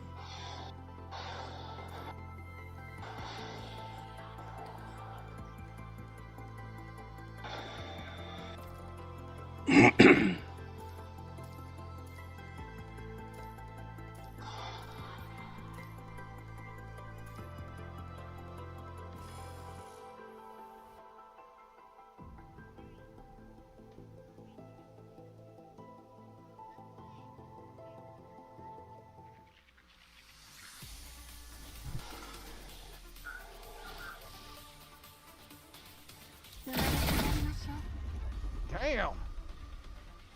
これが昇格ネットワークの力よ。分かった。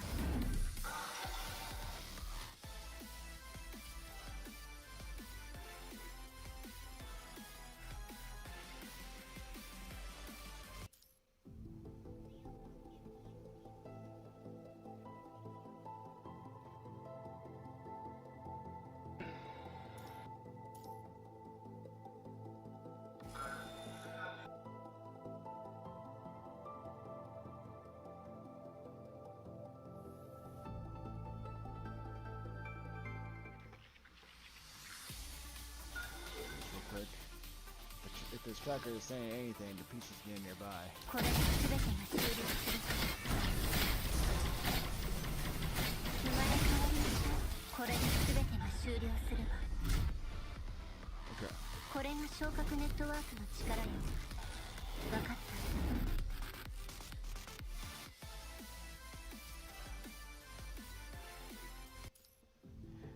た。 Alright, piece is getting close. I can see from the tracker, so I will be right back. Alright. Mic off.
Foundation so good.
Totally not understand.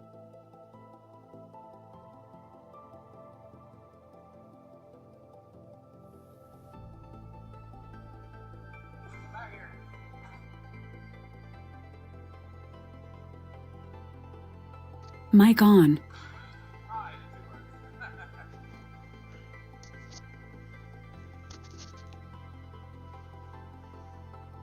Alright, I'm back. And let's see.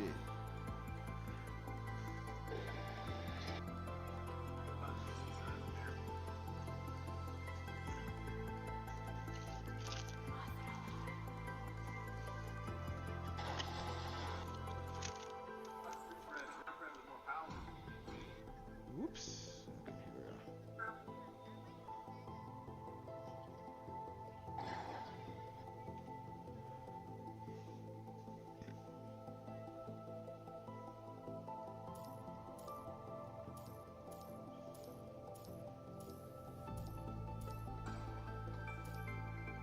God damn it.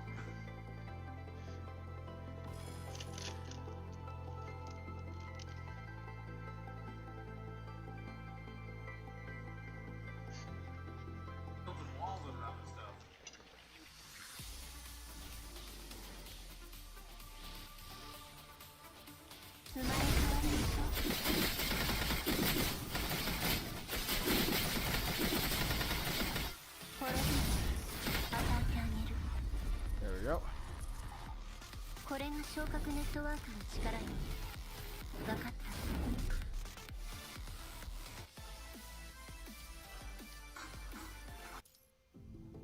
But A2.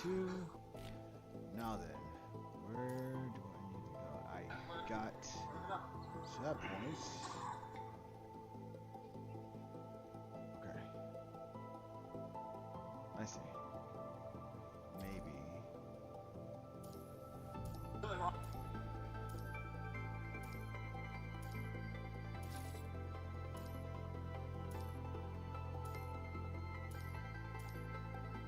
Wait.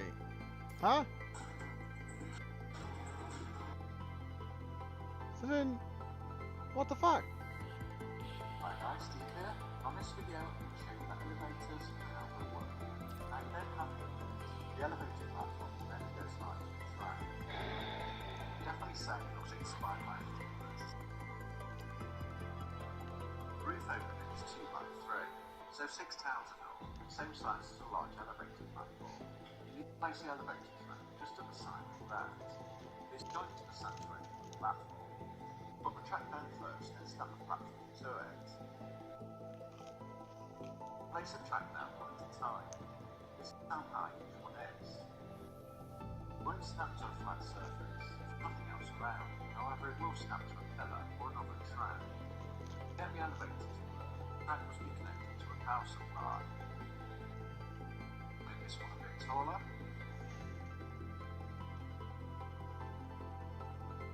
Now I'll start off with a small platform. Place this anywhere on the track. It doesn't really matter because it'll be down. When you get close to the elevator, it'll ask you to press E to elevate. That's if it's on the ground. Then when it goes up, then you press E again to go down. While it's moving, you press E to stop it. Hold up. 滅びる。援助が欲しい。勇ましいじゃこういうなら助けてあげるわ。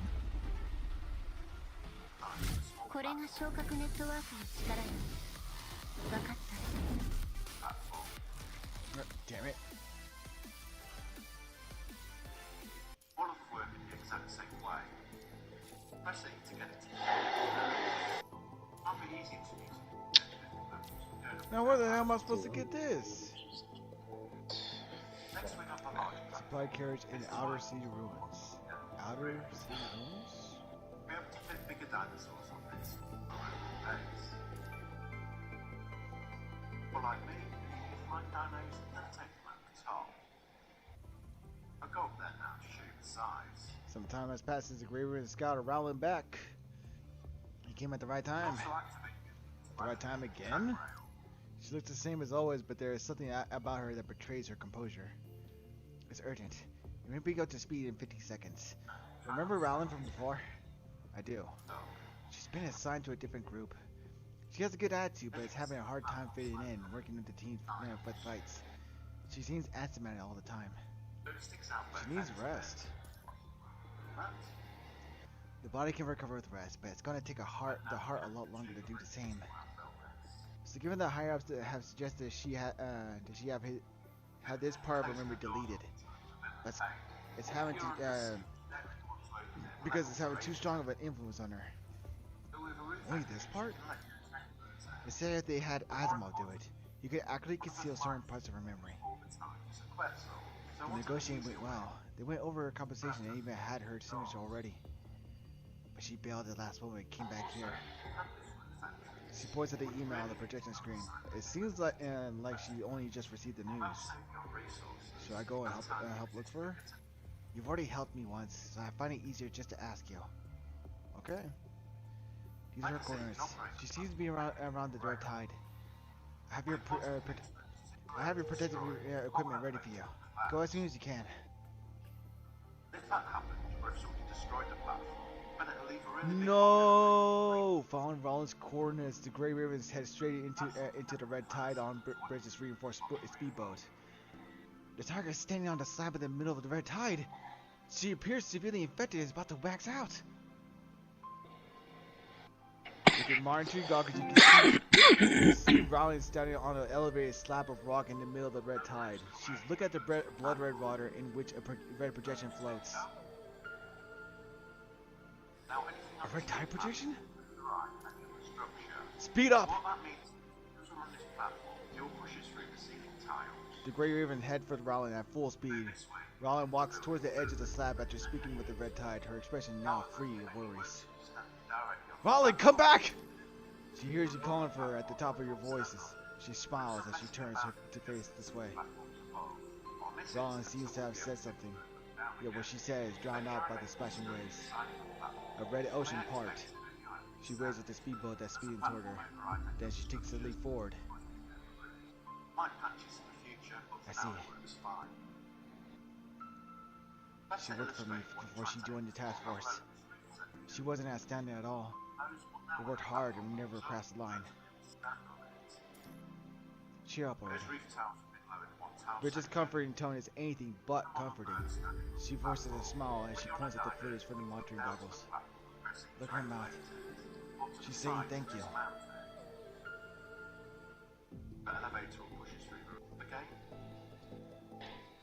That's some messed up shit. That's some fucked up shit right there.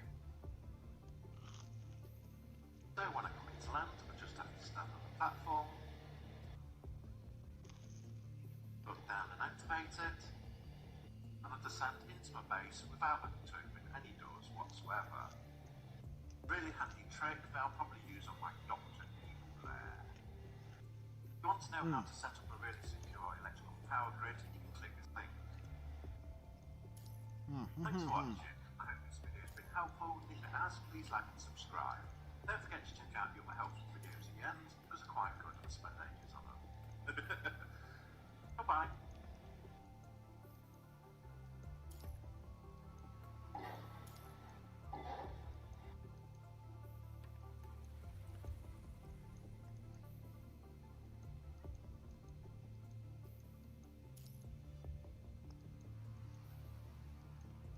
Oh, I had to back out anyway to come here. Well, shit.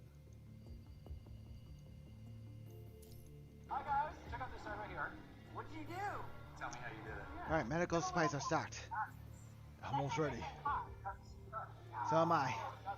Lucia smiles, hiding a familiar looking weapon. Let's go.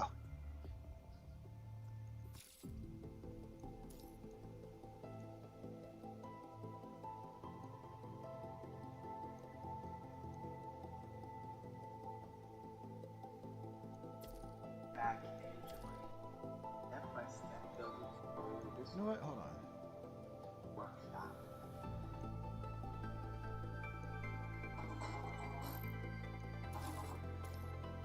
I got so much of this shit, I might as well start buying shit up.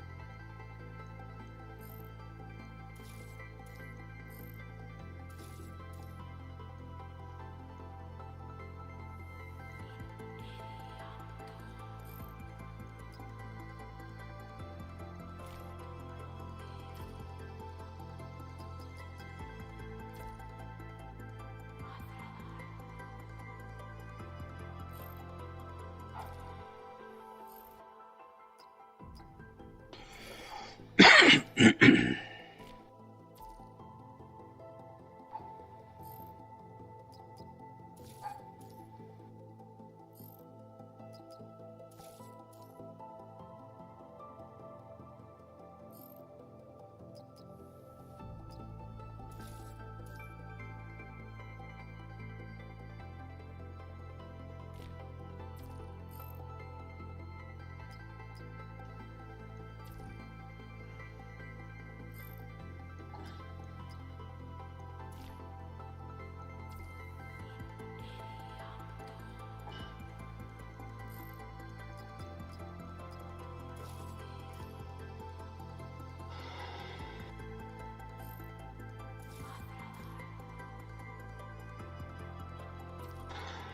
I got a bunch of shit. There we go.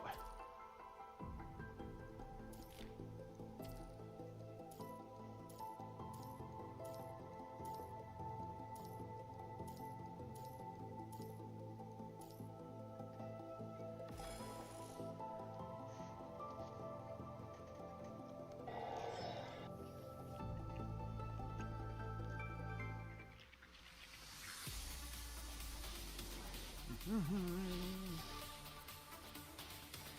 これが全て前から援助が欲しいってひざまずいてこういうなら助けてあげる。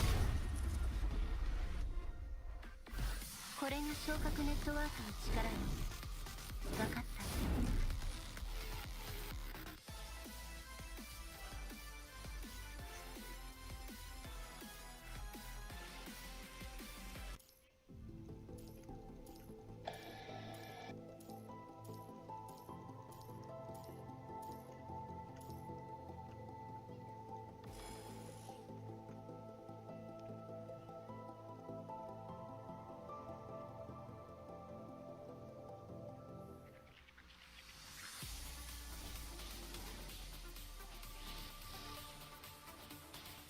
これが全てが終了して生まれ変わりましょう。これが昇格ネットワークの力よ。分かった。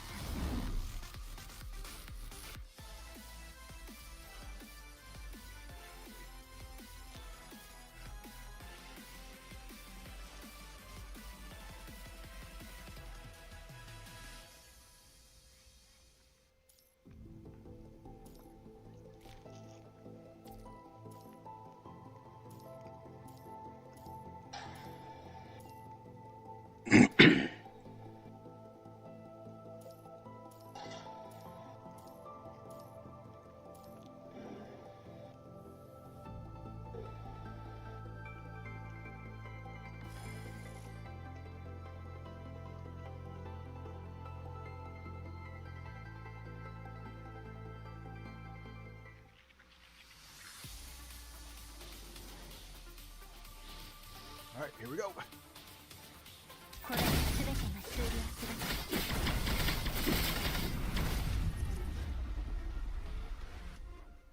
これが昇格ネットワークの力よ。分かった。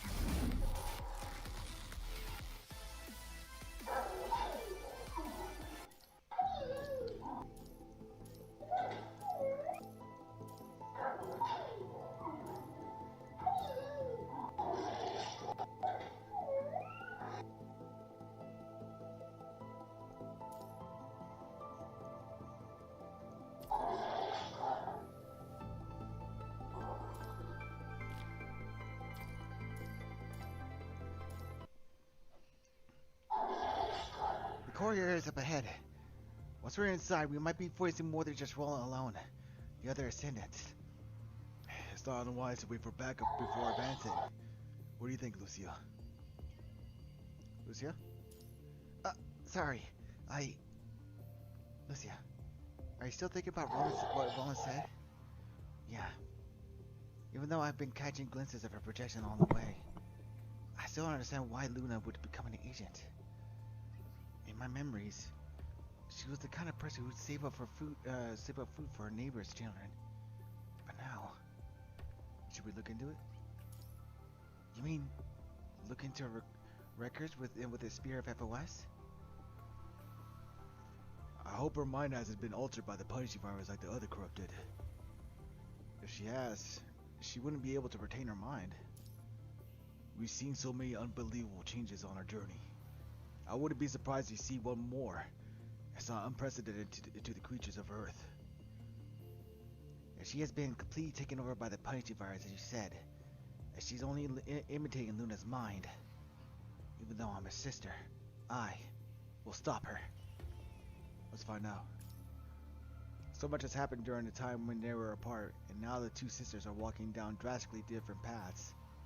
Now Lucy is looking for information of the Ascendants, while trying to find out why Luna turned into one. Whatever the answer has been hidden from her in the past, today is the day when all is revealed. Let's uncover the truth. Lucy clutches her weapon and smiles bitterly as she steps forward, and the four of you walk alongside the bridge for a while. Suddenly, you can hear the low rumbling of machines running coming from below. Wait, Liv, do you hear anything? The sound of machine activated. Dull and heavy. Oh, it's coming from the giant pillar in the core area up ahead. An underground industrial complex of this size must consist of a megaton, electromagnetic platform lift to connect to the surface, and a subsurface area. It's most likely to be in the core area ahead. Hold on, what is that? Lee swiftly draws his gun and aims at what you're looking at. What he's aiming at, however, is the projection without a body. Is that what Washu actually looks like? Lucy quickly reaches out and tries to grab the specter, but her hand passes through without interruption. Just another projection from the spirit of FOS. Probably the same kind we saw back in the ruins. Washu hovers ahead of you in silence, as if guiding you further inside. We should check it out, Commandant.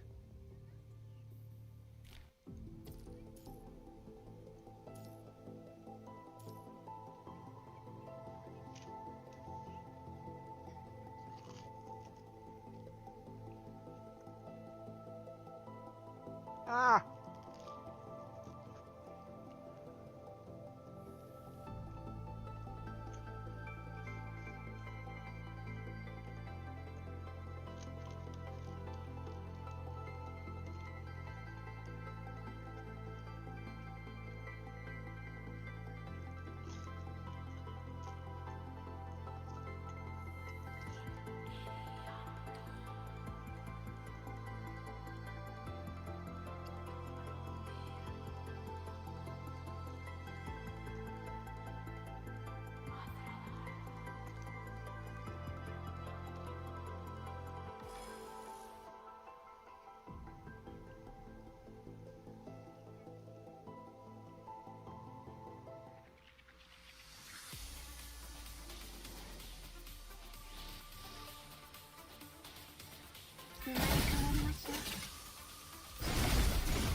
Son of a bitch.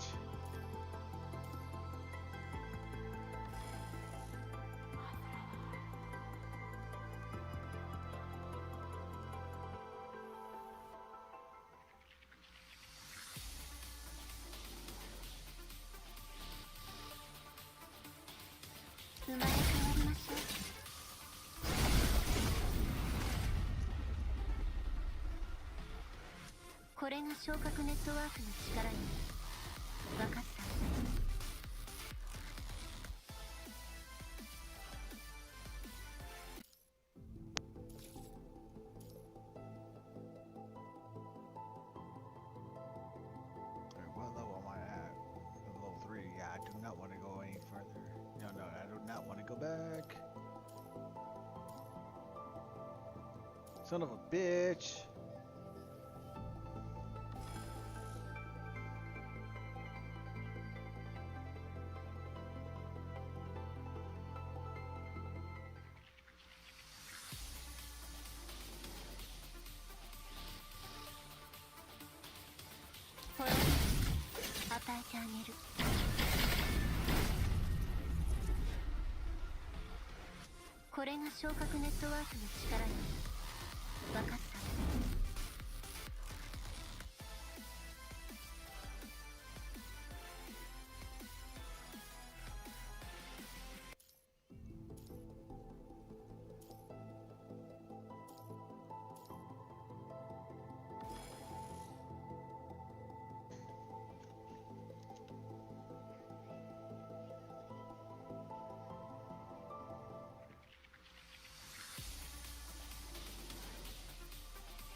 Motherfucker. Are you kidding me? I have to go back again?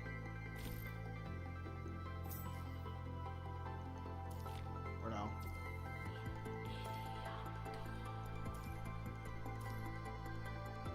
Ah!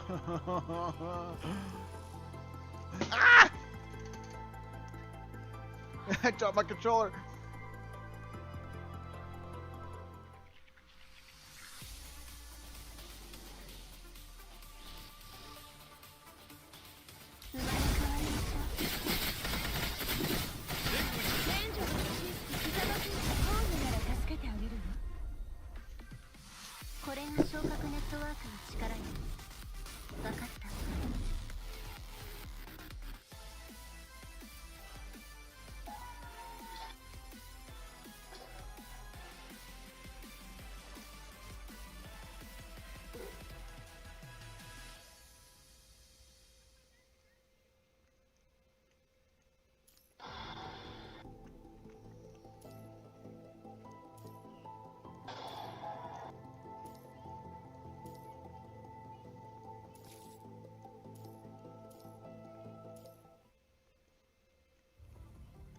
The ground begins to tremble after Huashu enters the circular contraption, which appears to be a platform. Is this one of Huashu's straps? Is that all of it? Yeah, that's all of it. Satito.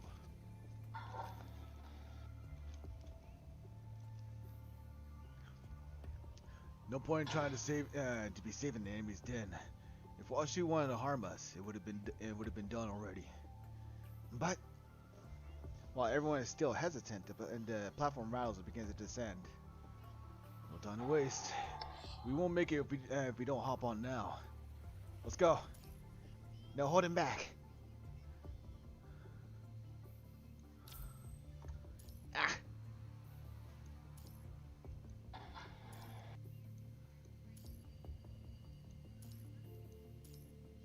The slow and steady rumbles follow as the platform descends, looming closer toward the dueling ascendants underneath. Roland barely escapes the Alpha strike to his throat, but her blade carries such intense energy that it leaves a cut on his face.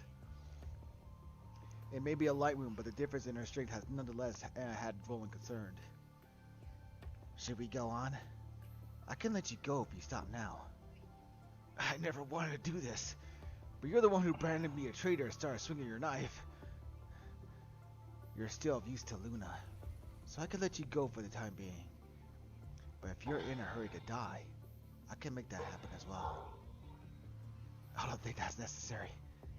Grey River has arrived at the target destination. Following Washu's emotionless announcement, the platform lift reaches its lower level, its rusting gears clashing together in an ear-splitting noise.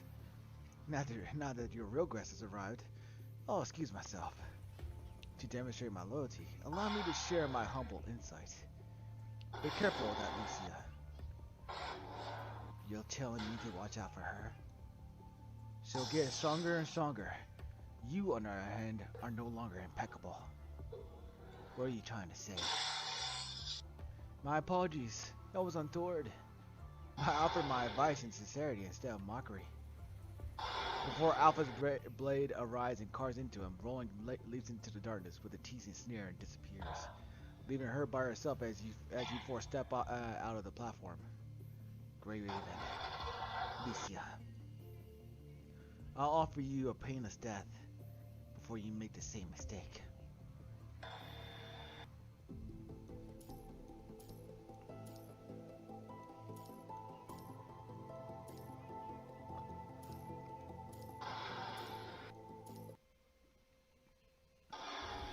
The low hum of vibration signifies the end of the platform's descent. Washu departs the elevator right away, ignoring everyone's watchful gaze. Let's follow. Stay alert. Understood. The four of you push on nervously for dozens of feet until you come across a familiar figure. Alpha. Washu's projection moves to Alpha's side and vanishes. It is now apparent that it was Alpha's order to bring you all here. She's holding. Indeed. Based on the location of the signal, she's holding Washu's key. I'm not clear why you've come. You stop here. Washu, your final task. With that, Liv and Lee are suddenly shoved into the ground by an invisible source. I can't control my frame? Washu, it's seizing our freeze monitor functions. Is that what Washu's capable of? A spear of FOS is both a weapon and a flaw. Washu can always find a way to introduce someone as unprepared as you. Alpha, let them go! No longer able to suppress her rage, Lucia draws her katana and sprints towards her doppelganger at breakneck speed. The two blades collide with a sharpening ping. Their frames and fire styles are so similar that the two fighters are almost tangled together, indistinguishable. According to the computing power available currently, the suppression can last 613 seconds. That's more than enough. That's more than enough. Don't forget the human. Alpha issues a command as she counters Lucia's attacks. Employing the Spear of Upper West to infiltrate the commander's link. Takeover succeeded. Commandant! As if your hands are no longer under your control, they reach for your throat and strangle you. You begin to suffocate as oxygen leaves your brain, dimming your vision. Chaos takes over your mind. Disorderly orders and illogical logics begin to fill your entire consciousness all at once. Through the Spear of West, I have placed the Commandant's mind beacon into the mind of the corrupted nearby. Soon there will be nothing left but madness. No one's going to help you now, Lucia. Let go, Commandant! Let go of my friends! Lucia's fury charges her sword with a layer of frost. Leaping with her jetpack, she strikes with her katana like a raging blizzard. Alpha, who never backs down from a fight, is somehow forced into a series of dodges. You sure are different. But is this all you've got? As Lucia's onslaught briefly halts, Alpha charges with her scarlet red blade. Having anticipated her opponent's moves, your power only yields from the lies they planted. Your sword only achieves for their lofty ideals. How much longer can you go on with the trust that will inevitably fail you? One day, the humans in Grey River will betray you again. You'll become one of us. Her words have Lucia wavered for a second. Mockingly, Alpha smirks, raising her blade and thrusts. But her blade only hits the lingering shadow of Lucia, shattering an abandoned glass case to the side. You're right. We're born at the same essence. And we were the same person. Had I never met Grey Ravens, I might just have turned out the way you are. But I've chosen a completely different path. To Alpha, Lucia's assertiveness looks no different to an ignorant person's mockery of the mistakes she has made. Worse, even as it comes from her counterpart. Infuriated, she clutches the grip of her blade and steps forth with the speed of lightning. Her sword slices in the shape of crescent moons, shredding everything between her and Lucia, relentlessly advancing. You know nothing! Lucia promptly evades the impending attacks, but Alpha's unrelenting strikes still manage to give her a few cuts. Lucia! Whoa! Quickly! Covenant's going to! Even in great pain, Liv manages to shout out with all her strength under Huashu's suppression, throwing an injector at where you are. Struggling to lift himself, Lee fires a few shots at Alpha, interrupting the crimson waves of flashes, giving Lucia a shot at retreating. Now! Lucia takes the opportunity when Alpha ducks from Lee's bullets to leap away and hurries her way to you. Sorry, Covenant. Lucia grabs your hand and forcefully tears them away from your throat, holding them by the floor. All of a sudden, oxygen and pain from your wrists enter your chest at the same time, blending with your confused mind, as if setting your body aflame. Keep breathing! Befuddled and taken over, your hands are bounded by the constraints next to your legs on your protected suit by Lucia, while Alpha sneers and watches. Thank you. How ridiculous. What you're doing is pointless. Your so-called kindness is only prolonging your Covenant's pain. Lucia ignores Alpha's teases. She picks up the ejector from Liv and hurriedly jabs it at the adjacent point of your suit before noticing the label on it. Short-term combined tranquilizer. Alpha scoffs and strikes with her katana. The shivering frost blade and the fiery crimson sword clash and spark. The two swordsmen tangled again in rivalry, in resolve, in rage. You have no idea how long has passed. Perhaps the line between pain and perception has blurred in your mind, extending your grasp on the passage of time. You feel like you've been locked inside a bottomless pit, thrown into a frantic tide of corrupted. As if a wall has muffled the sound of battle, a web has covered your delirious confusion. Everything is less distinct and painful. On the cusp of unconsciousness, you hear a familiar voice. A proposal for Grey Raven on an optimized path to victory. Who is this? In your dreaming vision, you see a shape, a bad memory jolted like the reflecting lights on a stained glass. An intense, instinctual reaction has jogged your recollection of who that is. Washu? Covenant Shadow Dragon has discovered my disguise, demonstrating a stable mind after being corrupted for 4 minutes and 32 seconds, suggesting remarkable capabilities in concert connection and defying corruption. Based on this result, I hypothesize that you are capable of connecting with a descendant. Therefore, I propose the following suggestion.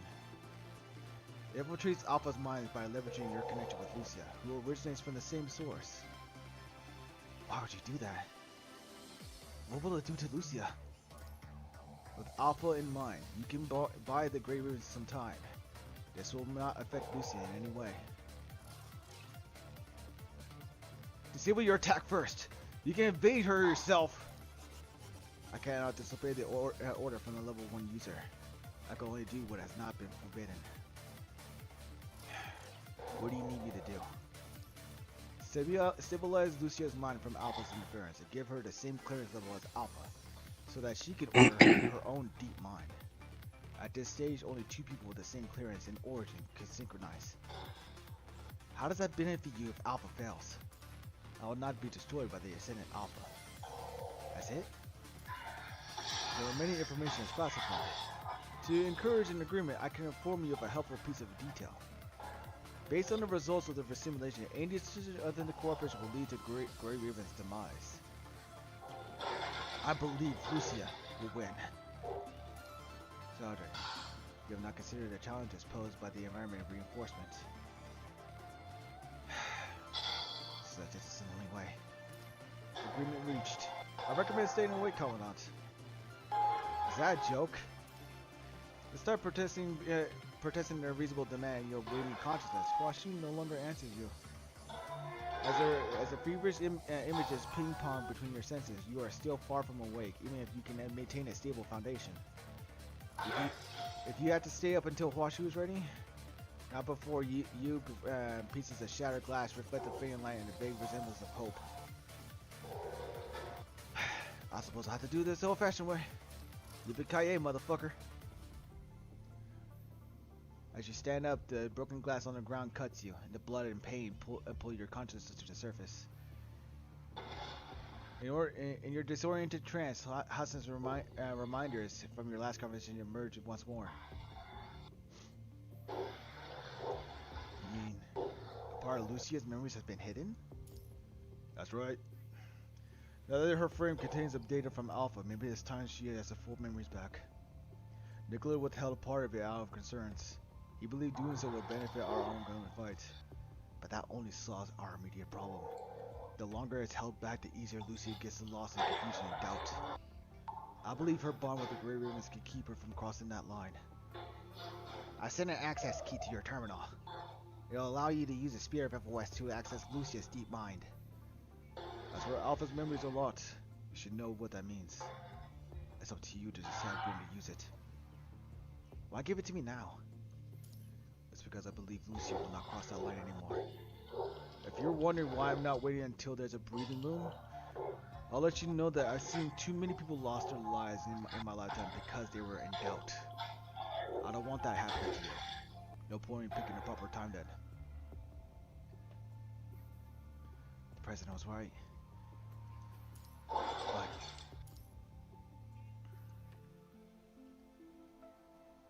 before the gap in my memory, I was a member of the previous Grey Raven team. That was before the three of you were part of the Grey Ravens. Even without Luna by my side, I was still committed to fighting for Babylonia, for humans, for my friends, just like I am now. But something happened in that gap in my memory, causing Alpha to walk down the path she's on. That's why I can't give you my promise. I can't imagine what will happen after I remember. You recall how much you've seen Lucia grow during your time in the Grey Raven. How distant she was when you first met her. But from that emptiness. Are you alone? It's just me. What a coincidence. I'm by my lonesome too. What's your name? Lucia. She has gained strength. Pain receptors disconnected. We can continue to execute our mission. In warmth.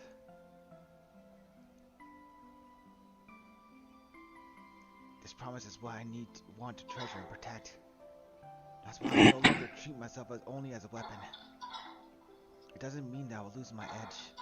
Now that I have something to protect, I will not stop fighting, like a sharpened blade in a sheath. Lucia, I believe in you in the way you believed in us. Barely standing up straight, you lift your light-headed gaze to find the two of them still battling fearlessly, but Lucia is starting to falter under Alpha's attack. Looks like now's the time to return what's hers. As Alpha goes for a lethal strike, a bullet aimed at her interrupts her attack. She falls back at once, angry looking at you. Can't believe you're still standing. Based on the maximum stability possible for a mind beacon, this human should have gone psychotic a long time ago. This is an unexplainable phenomenon. I will require time to analyze this error. However, it is my belief that the priority of the entity Alpha lies elsewhere. The target is transmitting access to the deep mind, the recipient being Lucia. Transmitting access to the deep mind? To Alpha, transmitting access during a fight and allowing Lucia to remember her past are both a sure path to Grey Raven's defeat. Looks like you're more foolish than any human I know. Grey Raven combat shouted. Even though you're standing, your delirious mind and physical pain are constantly warring for your last shred of consciousness. Still, you will not fall. Commandant! Lucia! Your visions and your senses twist and warp, but you still persevere and reach out for Lucia. Found out who you really are. I'll believe you'll return like how you believed in us. Identifying, Commandant, identify, Shadow Dragon. Warning, transmitting access to deep mind, please confirm. Confirm! Warning, risk assessment incomplete. Potential outcomes unpredictable and dangerous, please confirm. Confirm! Confirmation received. Updating agreements. Update complete. Access authorization changed. Access designation. Construct member Lucia. That's right. I believe in Grey Raven and Commandant. I don't know what happened in the gap of my past, but I'll never regret being with Grey Raven. Of course you don't know any regrets. Short-sighted as you are. Alpha bends down and leaps towards Lucia, her sword aiming at Lucia's throat. Lucia steps up against her strikes, countering an impending attack with her blade. Their katanas collide in glistening sparks.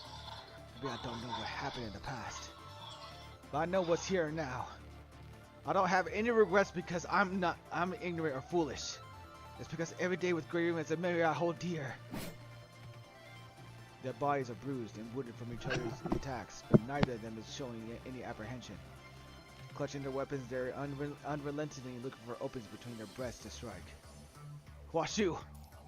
Minds connection bridge. Resonance begins in 5, 4, 3, 2. Access directory. Minds connected. Establishing. Access authorization successful. Minds match. Ready to connect. Connected. Input identified. Construct memory. Lucia. Alpha. No. Me. I will understand you. And then I'll surpass you. Whatever the past holds, I am who I am. I am Lucia, a Grey Raven.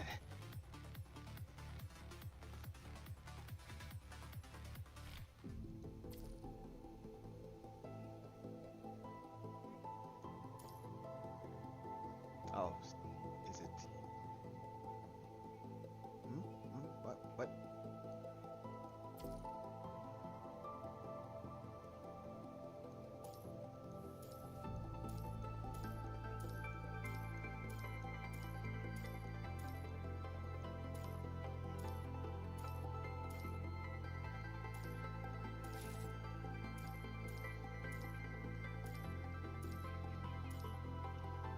Oh, god damn it, don't tell me.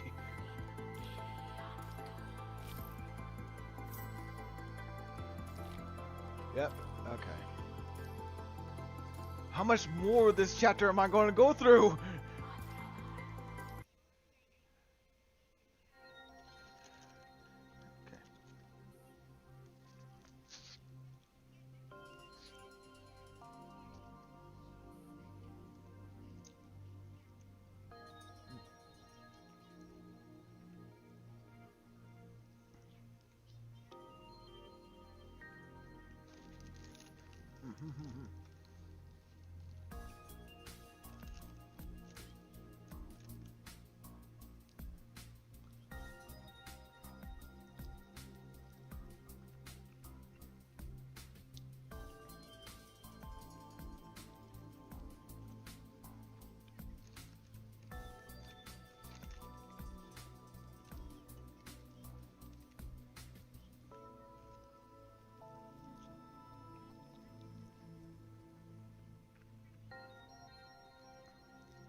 2,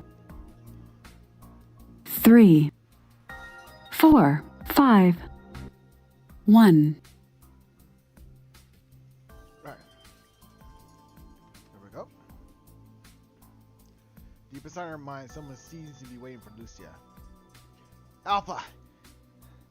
But she quickly realizes that it's actually Lucia of the past. This is me before we are us. The projections of her past stands in the center of center of the platform in her mind, slowly splitting into two similar-looking yet drastically different projections, walking towards different directions. It seems that this is where we diverge. Alpha, I'll accept your everything, your pain, your choices. So, she stands on the edge of where their mind connects and reaches out to Lucia of the past. The moment she touches, the mind starts to billow and surge.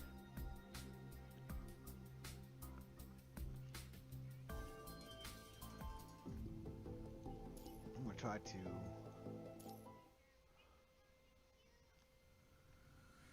Lucy begins to dive from the divergence point of the deep mind she shares with Alpha. Because of the constraints of the connection bridge, everything she does will affect Alpha. I don't remember ever seeing this area. It seems like this is where my memory data has been sealed. When Lucy reaches out with her hand, she suddenly feels an invisible force trying to keep her away. This is my memory.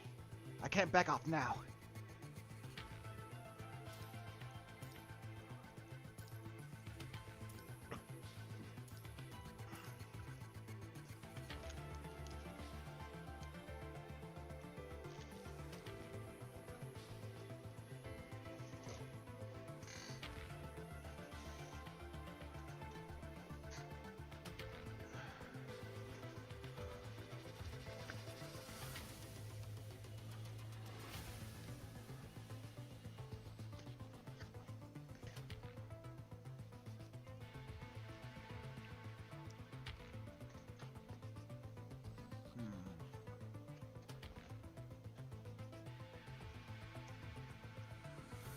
I need a drink. I'll be right back.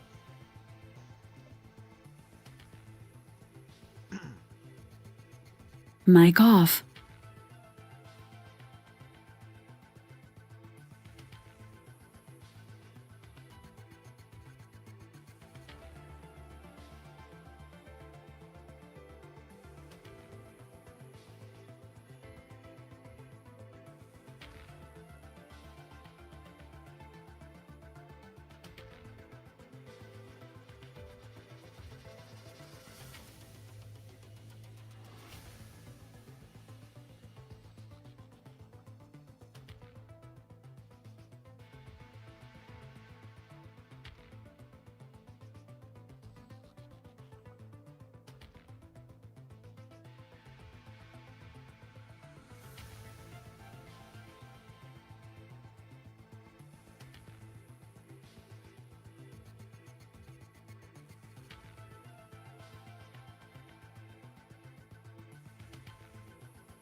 Mic on. Alright, I'm back. With their invisible force gone, the deep mind starts vibrating. Did it work? Her surroundings begin to clarify and images of her memory starts showing.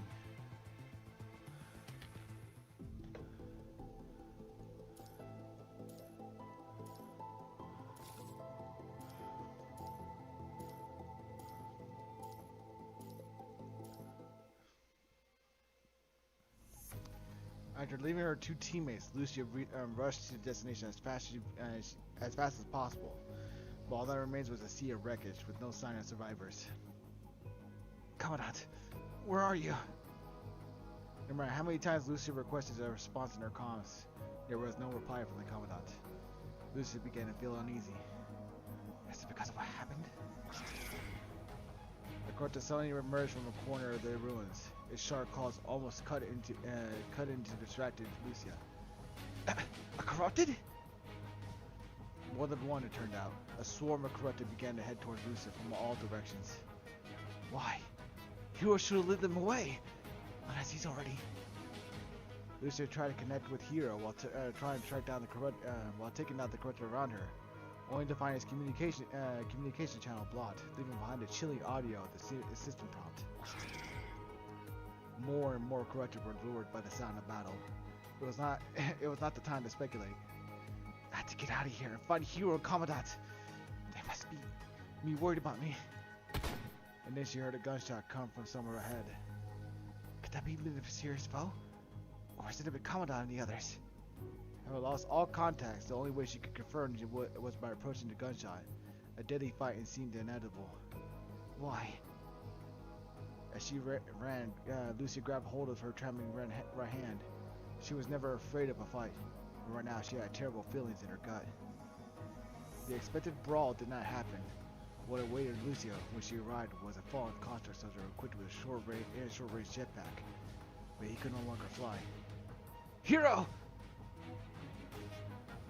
Lucia held the still-breathing Hero up, only to discover his invert device had been damaged by a gunshot, similar to what happened to Moral and Shiv. What happened? And the Commandant? Where's the Commandant? Lucia, you're still alive. Hero and Lucia. Why would you just die? A shot from behind pierced Lucia's leg and her vital fluid spilled out all over the collapsed brick and rocks. Lucia immediately turned to where the shot came from and shielded herself with a blade from another attack, only to find the gun-bearing Commandant still there, standing there. Commandant, no. Revenge, you lying piece of crap! Don't blame me for your stupidity. And Lucia's still alive, so you haven't even held onto your end of the bargain. You said if I let them to the hands right and lure the corrupted there, the people of Emily will let my daughter go. That's all a lie. Nero, what are you saying? You were the one who brought the corrupted to us? Hero turned away, unable to look Lucia in the eye. No rush, Lucia. You'll be next. Bastard.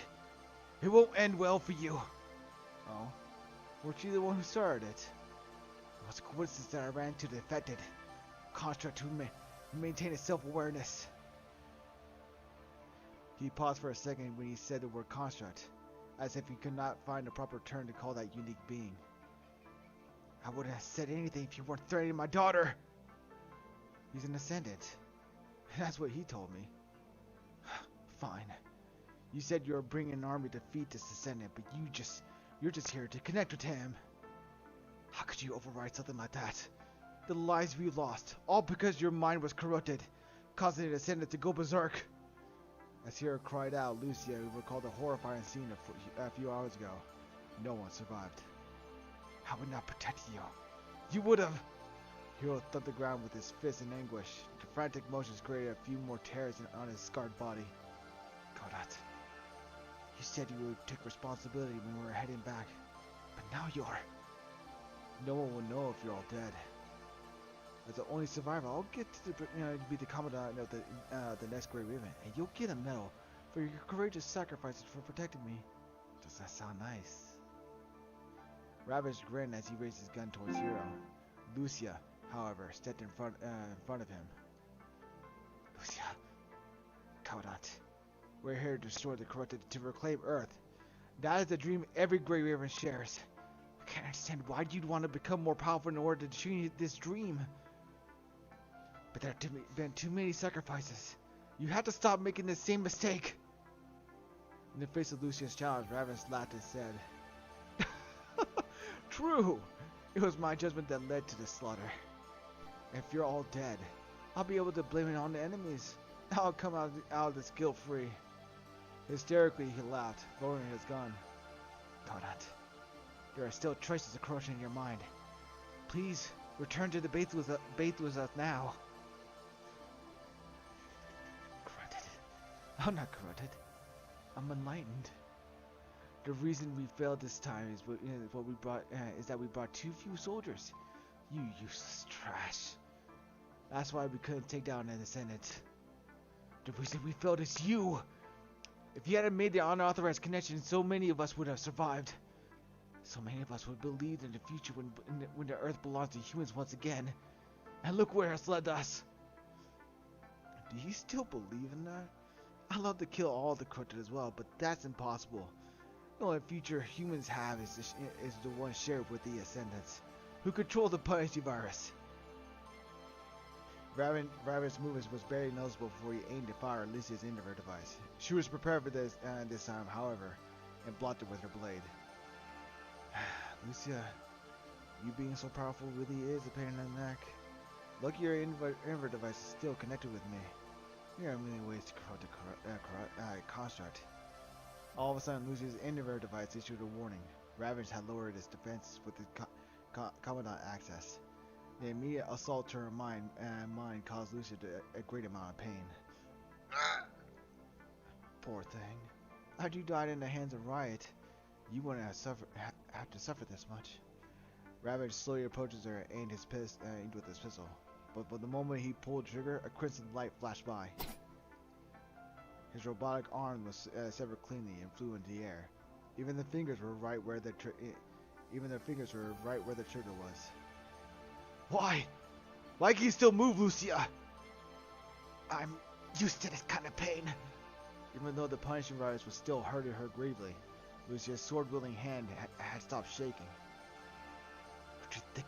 Don't think you get to fight me. I've already sent the news of your deaths. And soon you'll become corrupted yourselves. You'll never return to Babylonia. Ravage ran away, clutching his injured left arm. A horde of corrupted had surrounded the area after noticing the commotion.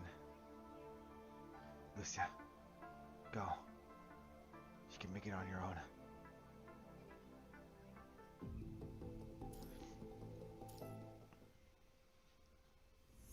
The corruptor arrived in waves. Lucia, with her wounded leg, struggled to hold on. Even with the large amount of enemies she had defeated, she still could not change a thing. More of them gathered in the periphery of her vision, ready to destroy this swaying line of defense. Lucia, enough! My crutches are too far gone. Hero.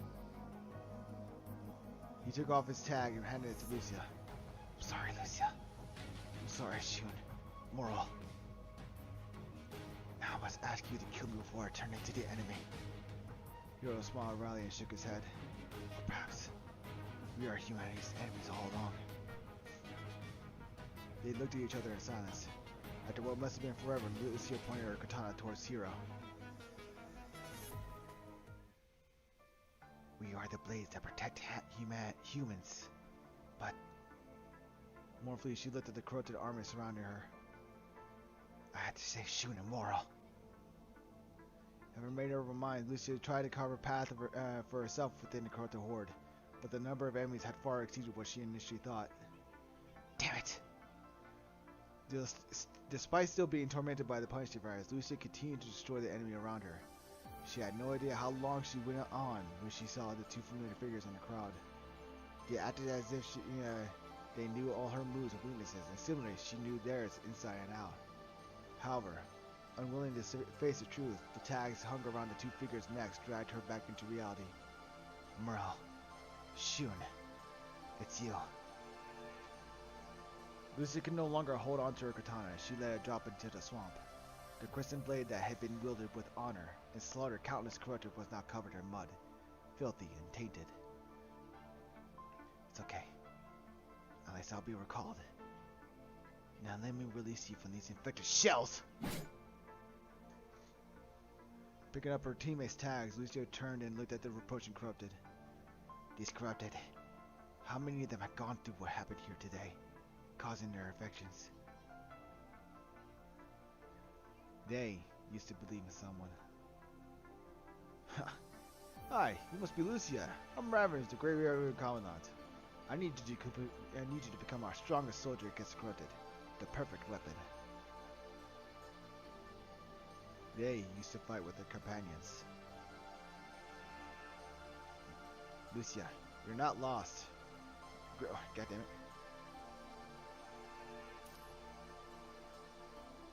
Lost. Grey Ribbon is where you belong. We're the only ones who will never betray you. We'll never abandon you. They used to make promises. Before being corrupted, you were so similar once. The vile fluid in Lucia's body was gradually dwindling. Unable to support her frame, she slowly collapsed by the broken walls of the ruins. Humans, do they really deserve our protection? Lucia clutched the tags in her hand and fell into silence.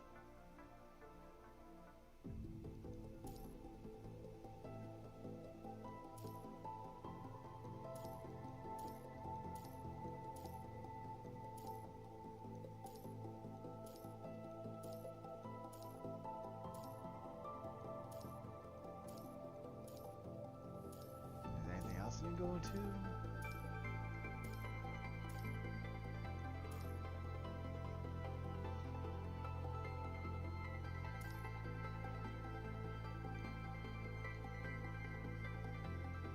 That has to be it.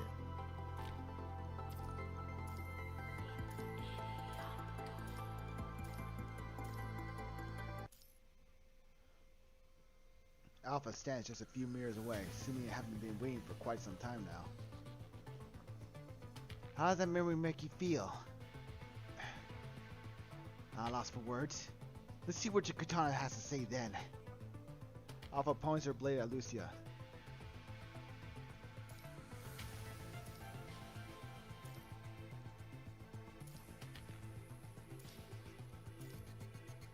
It seems like the truth didn't get the better of you. Do you remember Luna? Of course. Is she part of your future in Babylonia? With that question, Alpha vanishes in thin air, and Lucia gains a moment of respite. Luna.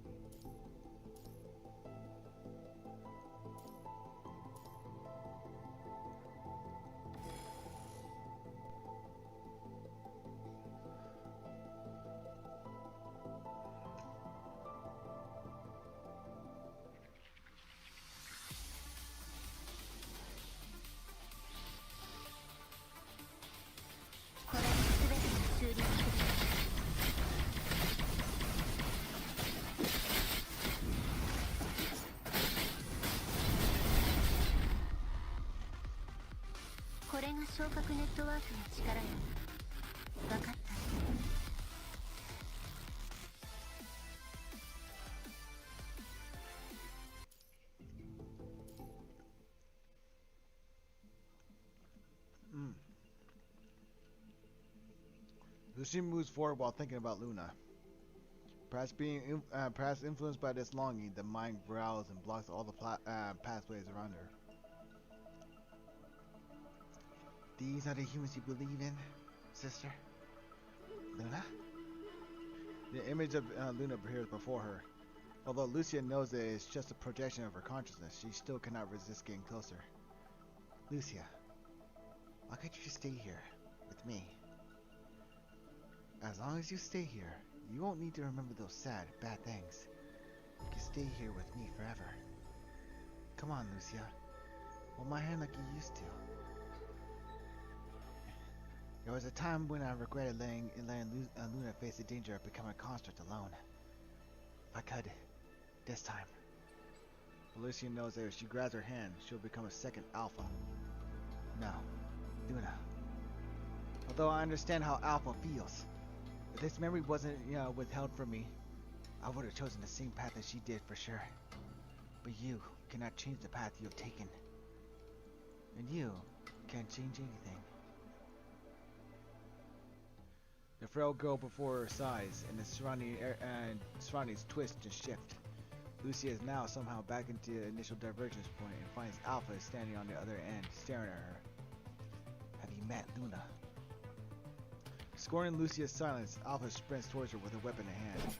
Their blades clash in two massive blasts of red and blue energy, triggering a massive quake in the mind, causing their thoughts and memories to intertwine and tangle together. Is that a mind quake? The shards of the memories cross the boundary between them like fragments of glass pouring down after their breaks, scattered in front of their eyes. All at once, countless familiar yet foreign memories enter Lucia's mind. Alpha! The hopes that once belonged to her. I should still report the incident to Babylonia. The authorities must know the truth. That's the only way they won't die guilty of the crime they didn't commit. And if I can stop this from happening again. Are you contacts for Babylonia? Have you seen Moro and Shu? I heard they were called. I haven't seen them. Hold on. Are you corrupted? The construct soldier raised their weapons in alert, only to have them immediately discarded by Alpha with a swing of her hilt. Go. Before I change my mind. Unrequited hopes. How? Why would I lie to Miss Luna's dearest sister? You're welcome to dig around in the guy's mind if you don't believe me. It seems like Babylonia has completely suppressed the incident. And rumor has it that there's an identical Lucius stationed in the New Great Raven. Even when I've left, they're still going to try to take advantage of me. Humans. Is it as corrupted? The concert soldier from before? Why are you? Is that so? They betrayed you as well. These similar disappointments pebbled the path before Alpha. A hope kindled, then diminished. Her desperation is like fungi dropped on a petri dish, multiplying, consuming. This is why punishing is needed. As long as they are this sickening, humans will never accomplish a better future. At least, I'll no longer be abused. The other me can't be allowed to go down the same path. But she is so loyal to those despicable humans. I'll correct her mistakes myself. Have you seen it? Yes. The memory torrent caused by the tremor allows Lucia to witness Alpha's memories after the divergence point, and Alpha took a look at Lucia's time in the New Grey Raven. Whether it's Luna or me, being chosen by such a nigger was just the beginning. Perhaps because of her own tragic memories, or maybe it's Lucia's completely different experience. Alpha closes her eyes in agony. We were once like you, believing in those swimming lies of theirs. But the truth will always come to light. Rather than letting those cursed humans use you as a weapon of their eventual betrayal, I might as well correct my mistake myself. Alpha steps forward, leaving behind a trail of flame. The environment starts to shift and change.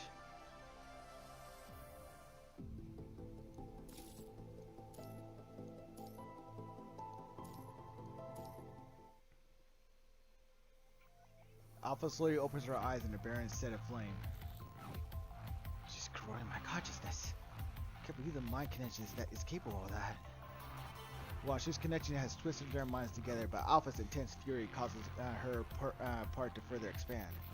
It will not be long before she consumes Lucius. They were the same person before the divergence point. Despite the different paths they have taken since, it does not change the fact that the structure of their minds has always been identical. You were the one who tried to connect our minds. Now you'll suffer the consequences. The blazing flame pulsates, turning into scorching lava where the two clash. Lucia holds onto her sword, recalling what has driven her forward all this time. Small snowflakes appear above the ocean and flames between the two of them, falling into Alpha's snow-white hair. Is that how petty the emotions that support you are? Or maybe what you have seen has given you doubts. Lucia does not answer. She gently leads. Okay, I need a drink. Probably getting dry.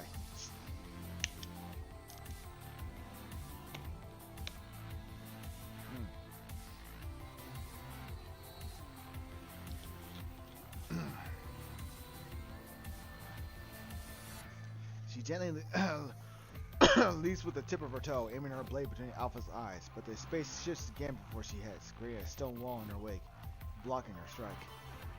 Your tricks! The stone wall easily shatters in front of the force of Lucia's sword. Lucia raises her katana again, only to realize a sea of fire as it turns to the familiar scene inside the common metropolis. Remember when you first met, Luna?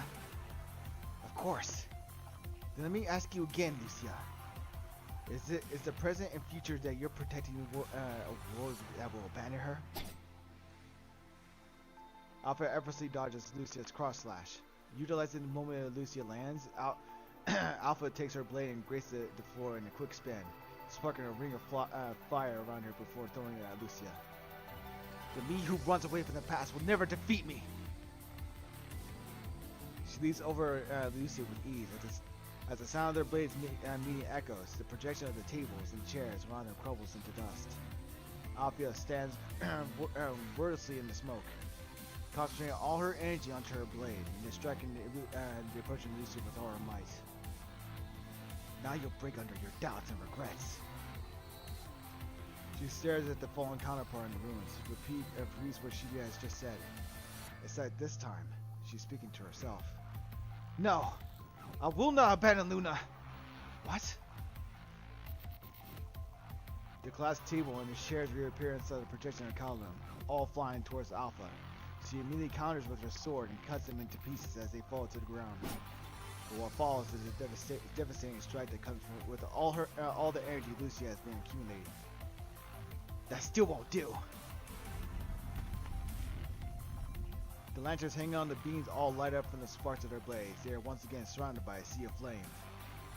I'll find a way to save her. That is why I will not be defeated! Iron frost condenses on Lucia's sword. She swings it forward and a wave of frost shoots out, extinguishing the fire before her, paving a path of ice. Lucia steps on her frozen track and heads towards Alpha. Well, give it a shot! Guardian and aggressor, trust and betrayal, ice and fire. The impassioned strikes collide again in midair, generating another massive mindquake. Run your mouth when you're so lost and miserable. Is that who you are now?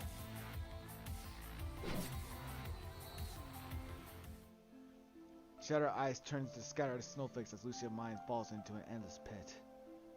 Am I still lost? Not being able to answer her own question, Lucia keeps falling when countless memories of her past, those she and Alpha share, flashes in front of her eyes. The memories when she and Luna cuddled. The memories when they left the monastery with those grown-ups. The memories when she became a construct. I will never. As her voice trembles, a figure formed by her memories gently lands at the bottom of the pit. Sister. The ivory white young girl lights up the black void like the moon in the night sky. Did you think everything you saw was the truth? A red glow rises around Luna. She floats into the air as countless pillars of red shoot out from underneath, and the one-sided void shakes and roars.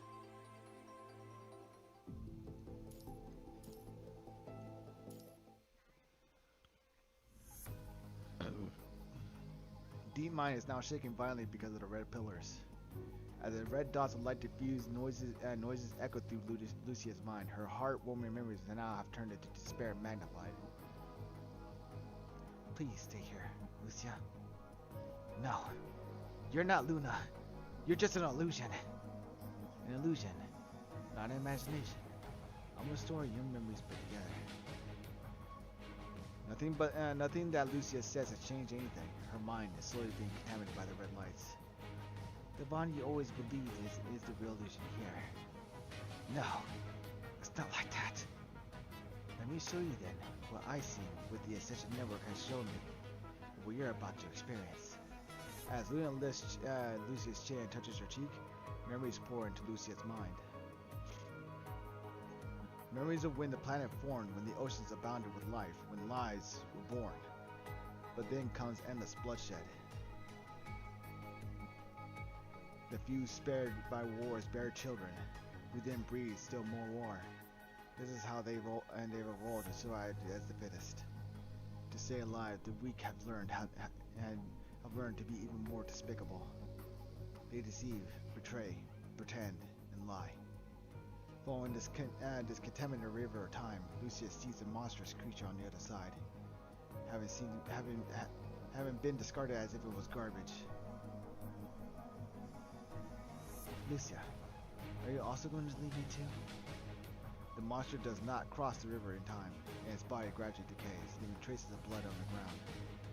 In that instant, the barrier supporting Lucia collapsed. Her vision is now dark with the rubble pinning her firmly to the ground. The red dots of light afloat, taunting her. Infected and on the verge of being devoured, Lucia hears a voice. I believe you'll return. Who's there?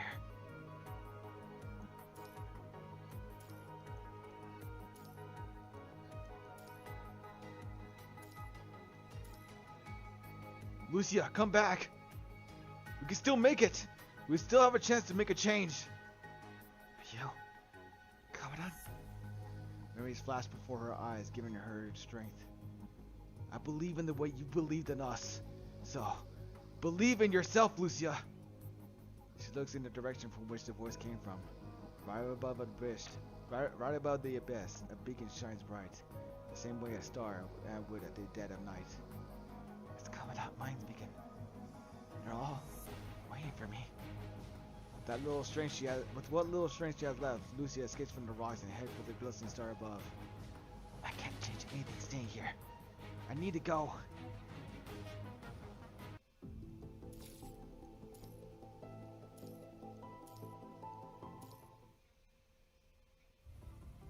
Lucia's mind is now shaken violently, killing the lights in the surroundings.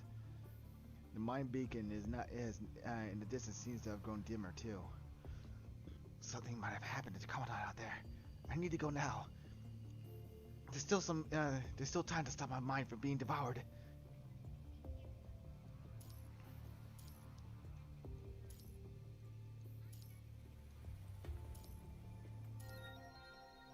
The page does not stop Lucia. Shards of memories hover in the air, seeming luring her to reach out for them.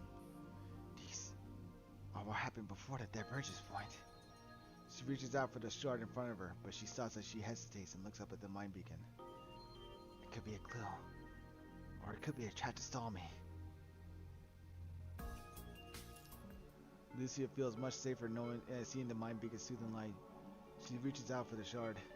Then she hears a youthful voice coming from the depths of the abyss. Is this the nursery rhyme from my childhood?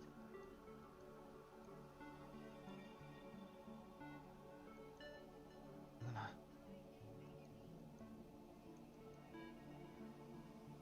Lucia, why are they afraid of me?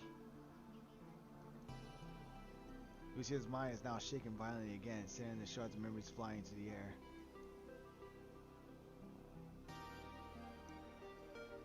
Whether it's Luna or me, being chosen by the Ascension Network was just the beginning. The mind beacon is now flashing rapidly, as if calling for Lucia. These memories won't change a thing no matter how much time I spend looking at them.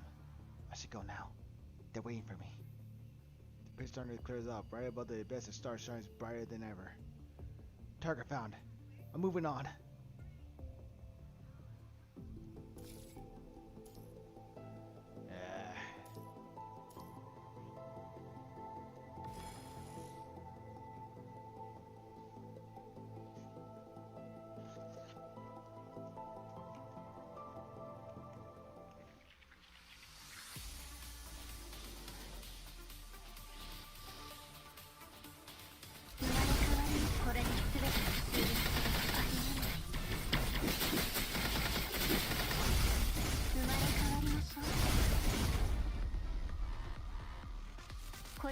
覚ネットワークの力よ。分かった。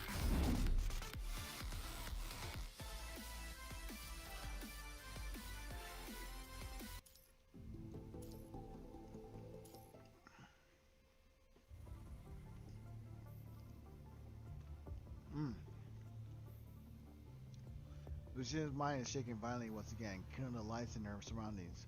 The mind beacon in the distance seems to have grown dimmer too. It's happening again. I need to leave now. I can still stop the merge.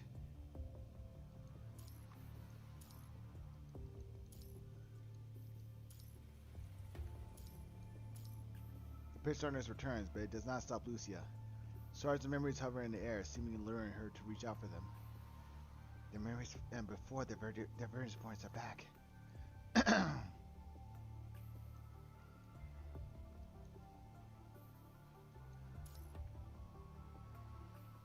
Lucia feels much safer seeing the mind's beacon through the light. She reaches out for the shard. Then Lucia's childhood voice can be heard from the depths of the abyss. Once upon a time, an evil king was all by himself. He had the elixir of life, but he never shared it with anyone. The faded memory, Luna is sitting in Lucia's arm, listening to her reading a story from a magazine she found. When war broke out one day, a lot of people died. He went to his people and shouted, "I can share my elixir of life with you." Lucia holds on Lucia's hand as she reads the book, rubbing the back of her hand.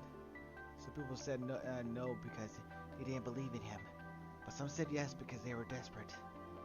But most of the people who drank the elixir died. Those who survived had scales and horns growing out of their body. They looked like the evil king now. People were angry, thinking they'd been tricked. They started fighting amongst themselves and tried to fight the evil king, those who turned into monsters. Why did they try to fight those who turned into monsters? Because these people became immortal monsters. The humans were afraid that they wouldn't be able to fight the monsters if they ever got bullied by them. Why didn't the humans just drink the elixirs themselves? Because they were afraid that the elixir would either kill them or turn them into monsters. So what happened next? The leader of the humans caught one of the monsters. If you can poison the evil king's drink and kill him, I shall reward you properly, the leader politely said to the monster. The monster happily agreed. After the monsters passed the poison drink to the lonely king, he drank it all with a smile on his face, because it had been so long since he last spent time with anyone. Lucia picks up the blanket on the floor and covers Luna with it. Did the evil king die? He did. And the humans captured all the monsters. The world was all peaceful again, with just humans in it. How wonderful. Man, how is it wonderful? Wasn't it the humans who started war? If they hadn't, the evil king would have decided to hand out his elixir. That's true. That's how the story, how it is, and how it goes in the story. Poor evil king. Why? A lot of people died because of his elixir. But he only handed out his elixir because the war had killed a lot of people, no? So he just sit around and hope the war would get better? Lucia puts down the magazine. She pats Luna on the back as she thinks about Luna's question. But that's still not a good reason for the evil king to go around handing out his evil elixir. There has to be a different solution. Like what? I don't know. But there has to be. Lucia's mind is now shaking violently again. Okay, it's the same things. People are always afraid with those different from themselves. They try to get rid of them if they can't use them. So I made myself a promise. I wanted to build a paradise for us. An eternal paradise for just the two of us. As the red light returns, Lucia can hear something speaking to her, something that looks like Luna. A paradise for us with all the monsters. The mind begins now flashing rapidly as if calling for Lucia. These memories won't change a thing no matter how much time I spend looking at them. I should go now. They're waiting for me. The pitch darkness clears up. Right above the abyss, a star shines brighter than ever. Target found. Moving on.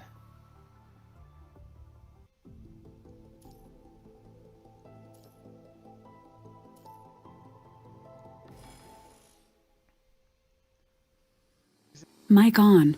Lucia, Mic on. the fuck?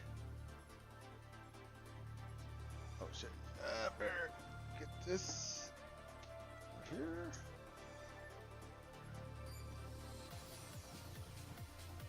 Ah, shit. Damn it. There we go.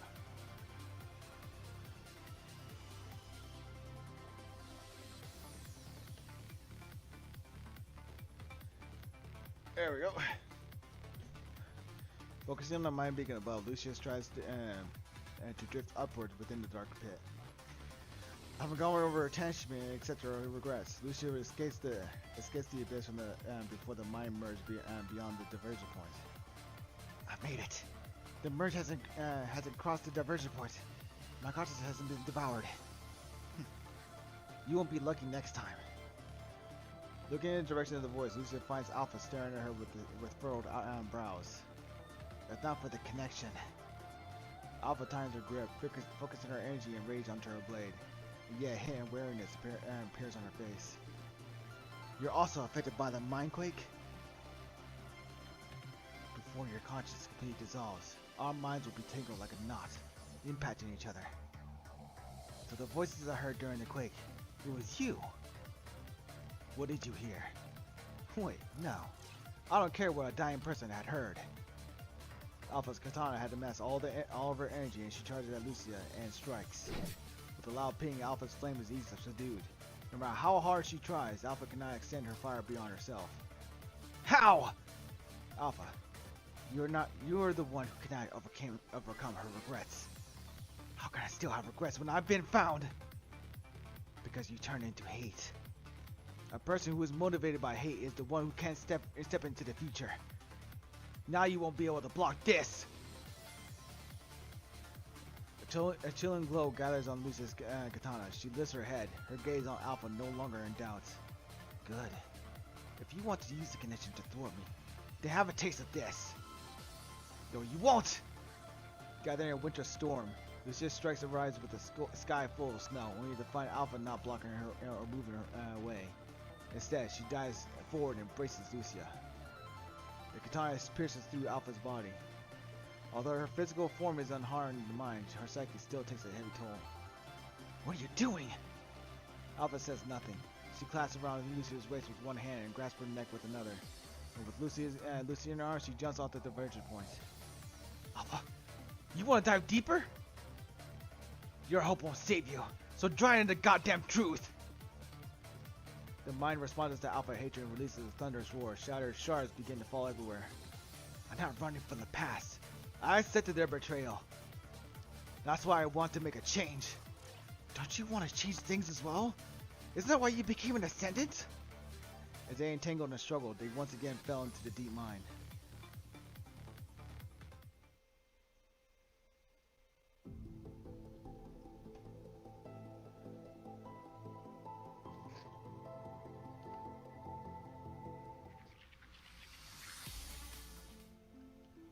Alpha has chosen to do it this way. Probably because she still has some regrets.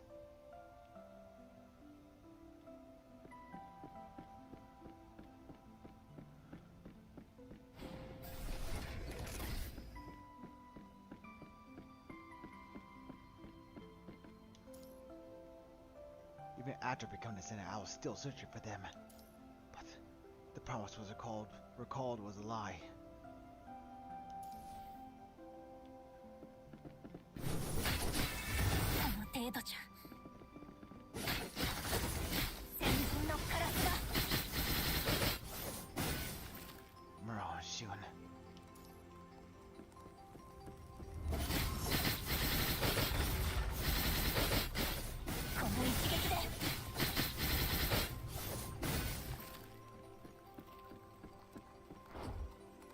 Oh, I see. It's being a representation of her.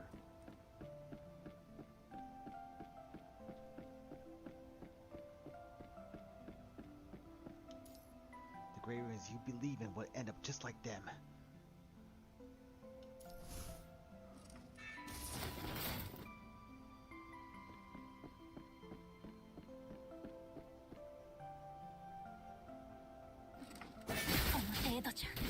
You mother...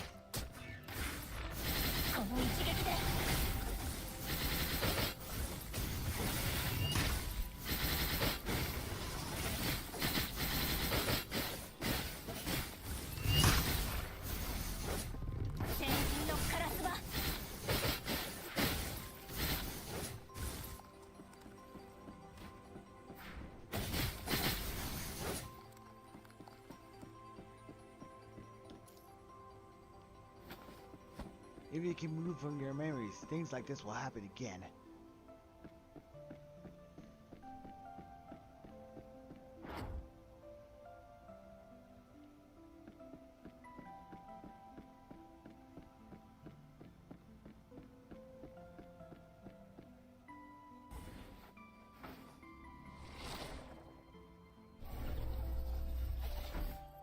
What the fuck?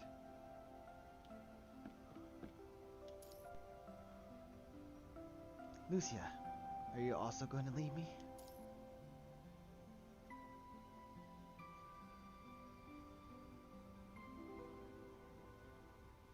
Luna, my promise to you won't change even after I leave this place. Please, give me a little more time. I'll find a way. A way to really hold those hands of yours.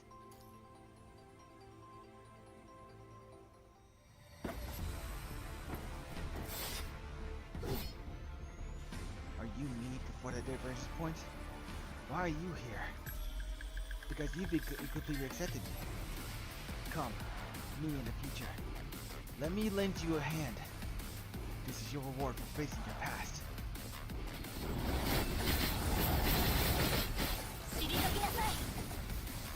Oh, hell yeah, I'm getting hard.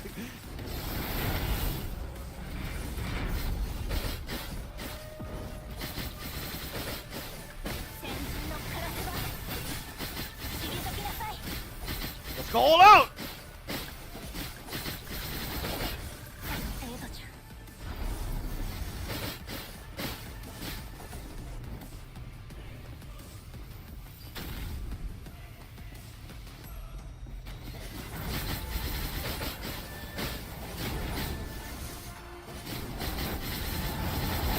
Whoa, shit!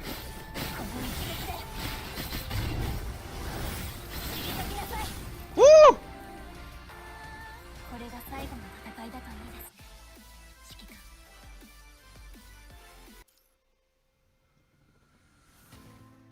Lucia, don't go.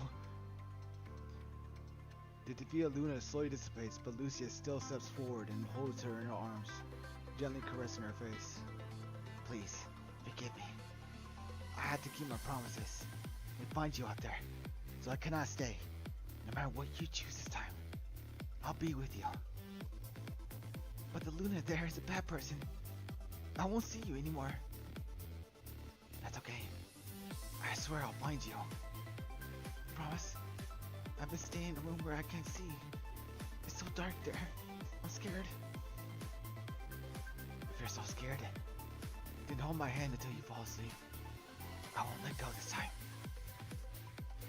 Luna leans into Lucia, clutching her hand so tightly that she disappeared bit by bit. And it's a promise. Lucia, you'll come back for me no matter what. You hold my hand like this and call my name. Luna smiles and holds the hand of the young Lucia she remembers, and the two walk away.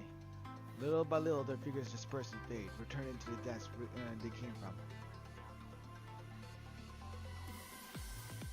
The me who pretended to be strong to protect my family. The me who became a weapon for survival and purpose. The me who alienated everyone because of their betrayals. The me who was found after meeting the Negri River and Commandant. The bitter past, the painful choices, the tender caresses. All these have forced me into who I am and ushered me into the future. Do you honestly think there's a future for humans? Even though the road ahead is paved in darkness, I'm still willing to believe in that spark of hope. Even after everything you've learned. Even after everything I've learned. Lucia turns around. Irresolutely, she walks, heading for the exit of the mind.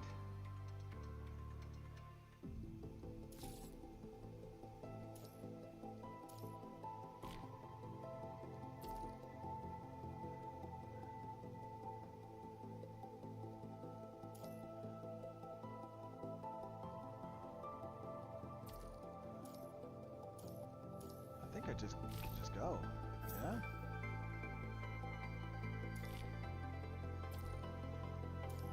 So let's see here. I go straight down the middle, I think.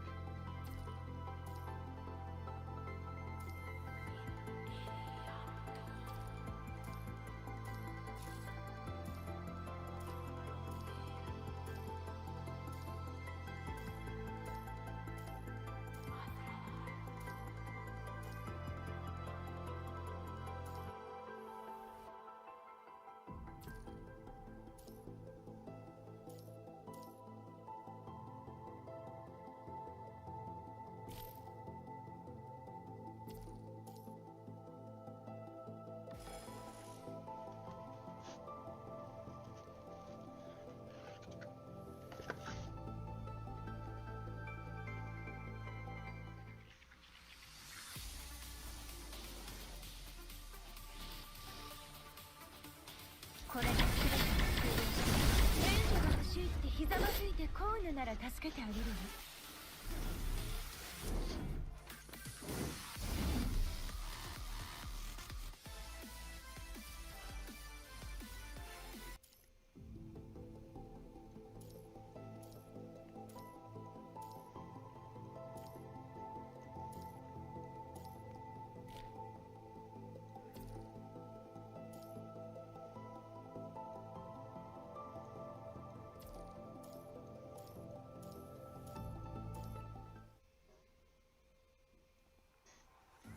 Lucia opens her eyes and finds Liv and Lee before her in an intense battle with Roland. Facing only half of the Grey Ruins, Roland does not fight as hard as he did and instead pushes the two around with sporadic attacks, seemingly trying to stall for time. And you, standing nearby, carry multiple injuries as if you had just been through a gruesome battle. Commandant! Good morning. Your wounds. I had to stay awake. Commandant. No. There's no use worrying now. I have to help everyone defeat Roland. That's the only way Liv can have time to, do treatment, Commandant. You look more determined. I was able to learn so much in return thanks to your mind beacon. I'm not lost anymore. Lucia raises a sword and approaches Roland, but he immediately waves his hand and steps back. Looks like I guessed correctly. Lucy, you're the superior one. Grey Raven! Although the battle inside her mind has affected her greatly, Alpha still manages to stand up with rage in her eyes. Pulling her katana free from the floor and charges Lucia. But a few shots arrive unexpectedly from her blind spot, forcing her to back away. Liv, hold her back! A dark orb appears by Alpha's feet, creating a local gravitational pull that destabilizes her and causes her to fall. Oh shoot, what the hell? Defeat computing power limit exceeded. Suppressions on 2 constructs released. Distracted by the 2 attackers, Alpha fails to notice the fast approaching Lucia. Lucia kicks her in the stomach and forces her back. As Lucia is about to deliver a deadly blow, a change blade came out of nowhere and deflects her strike. I love to say that I'm the one you're looking for, but you guys gotta have noticed something wrong, right? Is it really a good idea to waste your time here? What are you saying?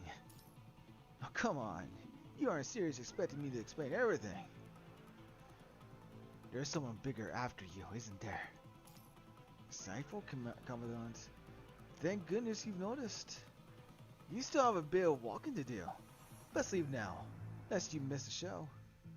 As a token of goodwill, a parting gift. He smiles as he tosses you Huashu's key. A betrayal. Of course you're a traitor. Oh, don't be so harsh. You and Lucy were out for a while, and Huashu's suppression was long gone. Those 3 have been trying to find a way to take you out while you're down. I also just found my way to the key.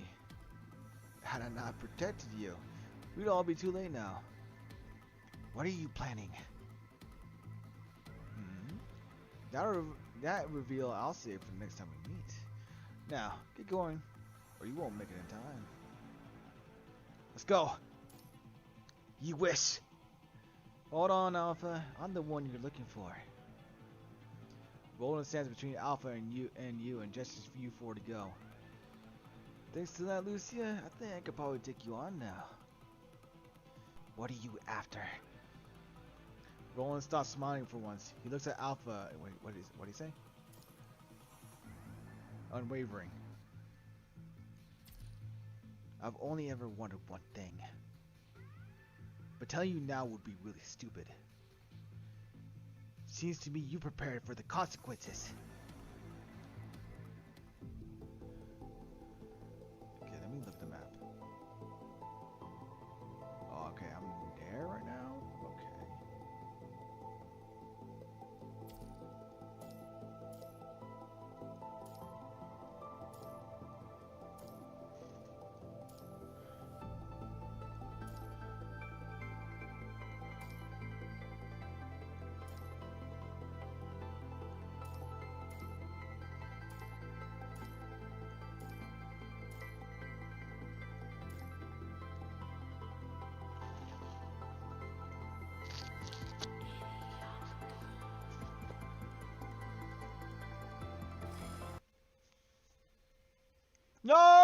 Damn it!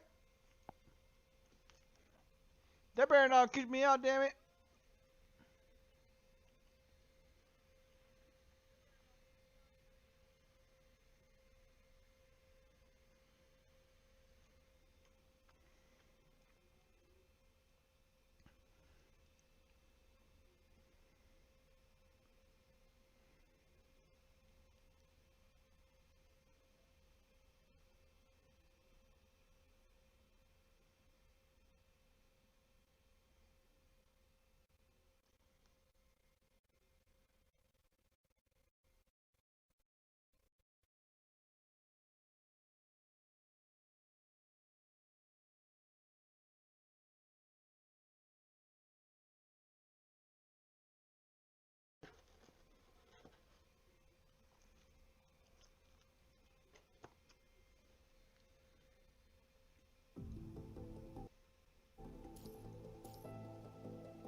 Alright, get back in there, soldier.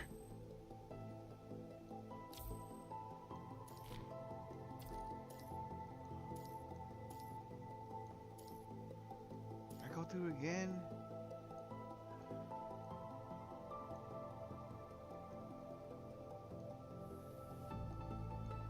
I do. God damn it. Why? Damn it. Ugh.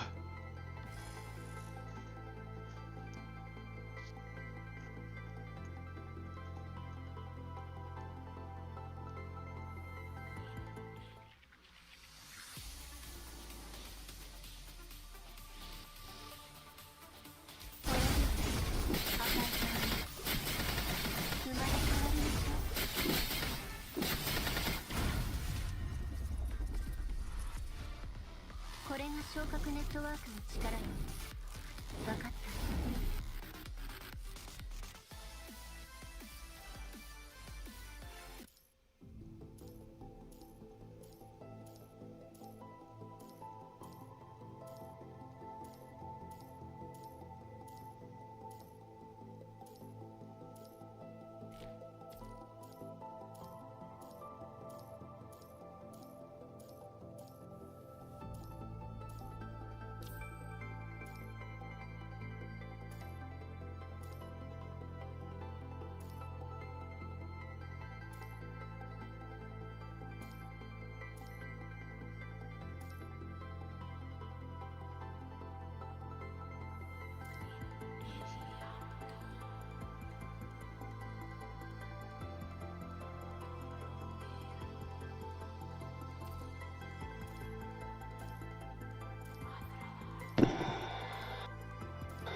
Welcome back, Jay.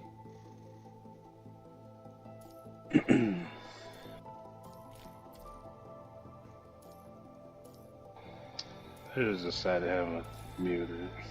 That's fine.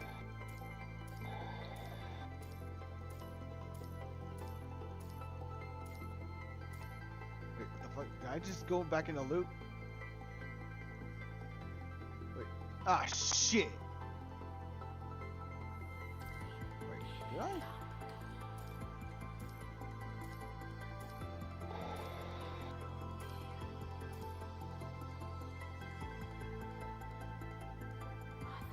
Wait.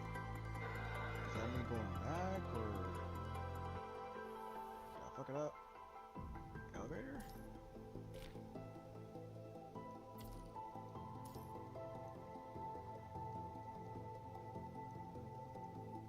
Shit!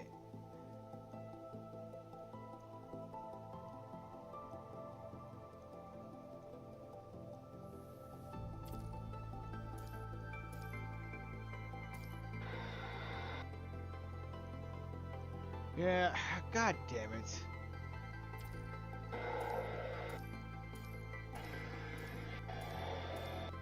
goddamn maze of fucking cards here. Please not. Okay, thank you. I want to get ahead right now. I want to progress. I mean, I love Grey Raven, push Grey Raven, but please just let me, get to the end of this thing.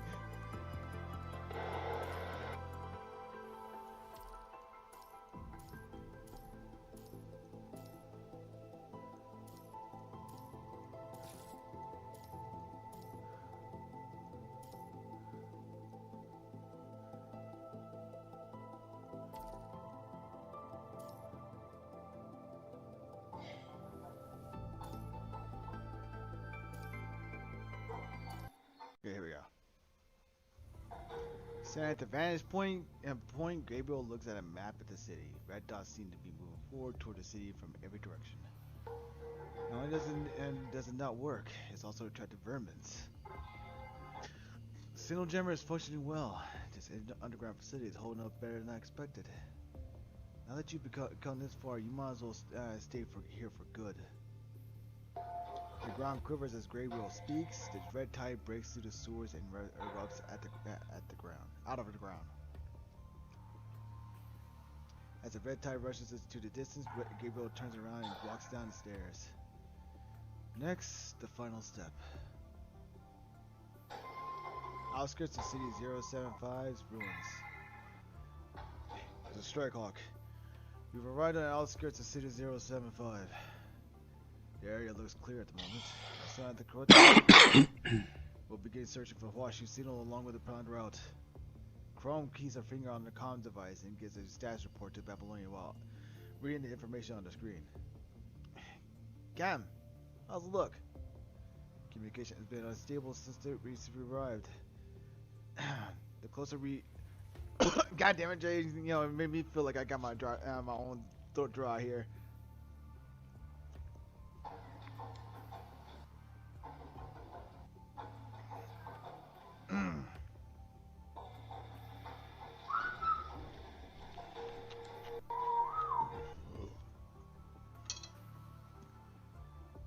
The closer we are to the city center, the stronger the interference gets. It's advisable to finish all preparations before we commence the mission. Speaking of which, Grey Raven should be in the area too, right? Well, Grey Raven entered from the east while we came in from the west of the city. Since we can only narrow down Huashu's location at a 5-kilometer radius, there may still be some distance between us. The other airborne units are also looking for Huashu, right? I mean the support force, the Mount Owls, the Cerberus. Yeah, they all came into the city from different directions. We can't let them beat us. I know where no match would live, but the strike hawk's radar is still outstanding. Isn't that right, Captain? Chrome does not even raise an eyebrow, calmly sudden enthusiasm. This isn't a game. Focus on the mission. I know. I always treat my missions with the utmost sincerity. Besides, while she was in the type priority for Strike Hawk, our first and foremost task is figuring out the red tide source and collecting samples. Chrome takes out a cylinder-shaped airtight device. With this, we can extract red tide samples at a safe distance. Let's locate its source first. The transmission rings on the comms. Strike Hawk, do you copy? Copy. This is Strike Hawk. Is it President Hassan? What's the situation now? Hassan's signal is choppy, but finally stabilized at a recognizable level. We're trying to locate the red tide and Huashu along with the planned route. You have a new mission objective. From now on, locating Grey Raven is your priority. Grey Raven? What happened to him? That's the problem. We have absolutely no way to find out their current status. A few minutes ago, we lost all communication with them. They may have encountered unexpected situations or even danger. Or they may have already found their targets, but interference is too strong around the area for them to reach out. Considering the actual condition of this place and Grey Raven's capability, I think the latter is more probable. We shouldn't be more than 20 kilometers from the Grey Ravens. Try and contact them via shortwave communication. Nothing. No answer at all. I'll call each of their channels, even the backup comms. No one's answered. guess you'll have to look for them yourselves. Whatever the situation they're in, Greyhaven could probably use our help. I sent you the last known coordinates before we lost contact. We'll be counting on you. Understood. We need to rendezvous with them ASAP. Wait, these coordinates? I remember that. The support force headed that way. Let's find the support force first and see what they know. Strikehawk, moving out.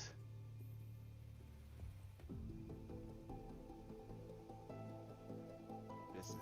There we go. There we go. We're on the right path now. We are on the right path. Where the hell am I? Wait, what? Am I in the right path? What the fuck? Hello? Oh, wait. Is that me? I guess it's me.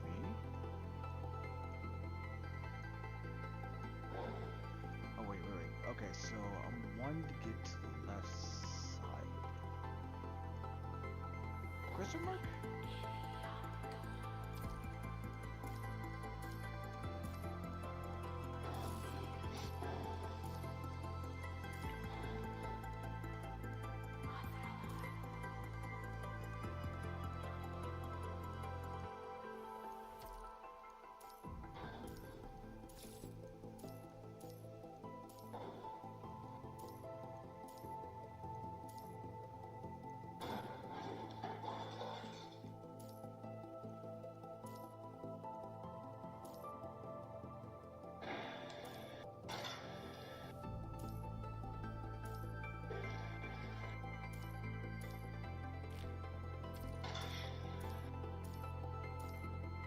Fuck you! Damn it!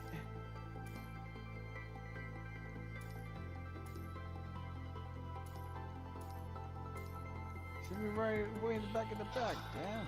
Fuck. Motherfucker.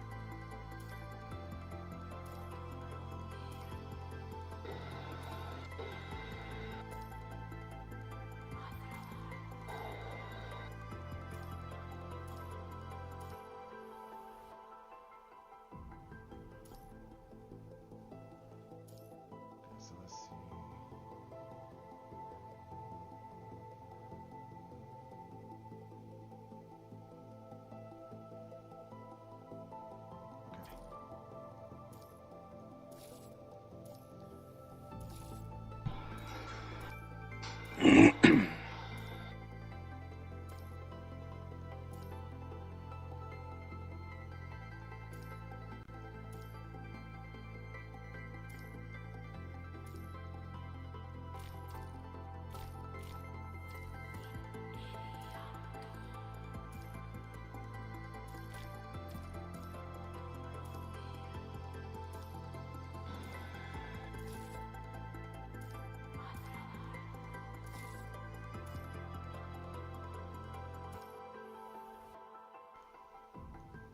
Okay, those. Seems like it's gonna be right there.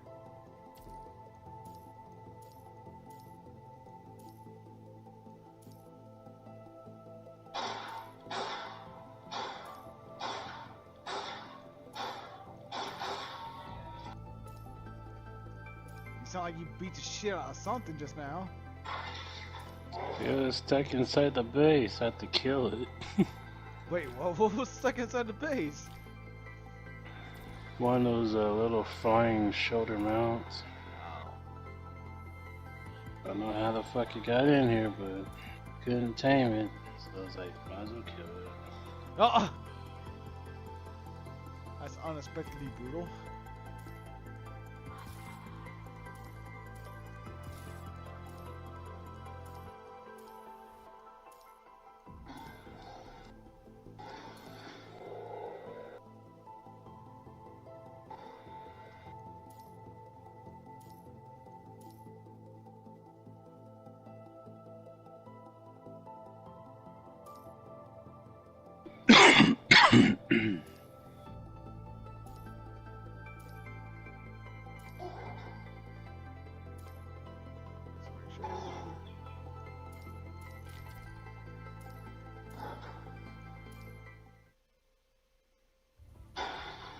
Hang in there. Speaking of which, you haven't said a thing so far. People won't even know you're here if you don't say anything, Wanchi. Where are the people? There are only 3 of us here. I know we're looking for them. But what we're gonna do on but we're gonna do that on foot. We're pretty far from the target location. Should we ask Babylonian to airdrop a vehicle? That'll get us there sooner. Vehicles won't do well on these roads. Why not? These roads are wide enough. Wanchi quietly lifts a finger and points at the distance. The others stop moving. For a moment, all they can hear is a swishing wind. But soon the rumbling sound of waves comes louder and clear. A crescent line emerges from between the cement gray buildings and it's quickly approaching. Red tide. It's ridiculous. Ice 3 meters tall. Well, we don't have to look for it anymore. Even though our mission priority has changed, we still have time to get a sample. Yeah, let's find a vantage point before the red tide gets here.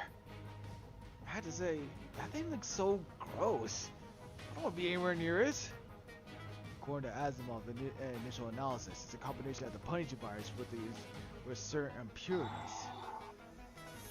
Look at the concentration of punishing virus. I don't think anyone would dare get close to that unless they're as special as Camu. Why don't you ask Camu to check it out? He accepted a mission as a freelancer, so we're separated before I landed. I wonder how he's doing now.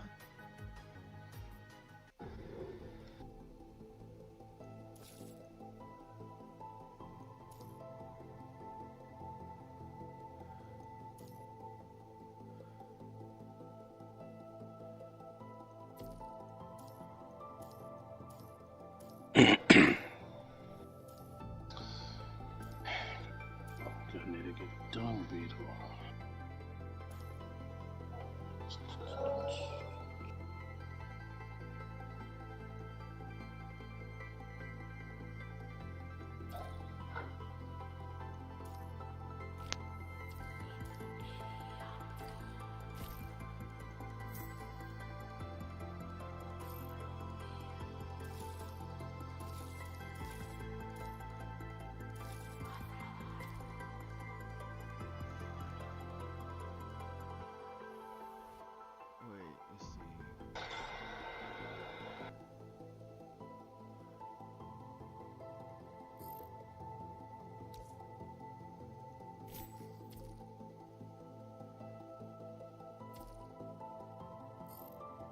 Enter Patholog's best new area to explore.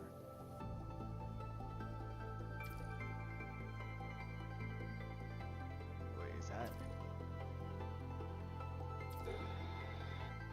Oh, that's gonna be okay. I've gotten to the last part of it finally.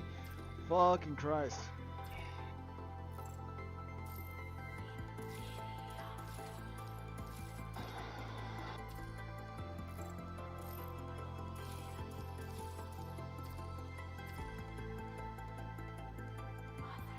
Let's see what this is all about. Shit. What'd you do? I'm stuck. Right.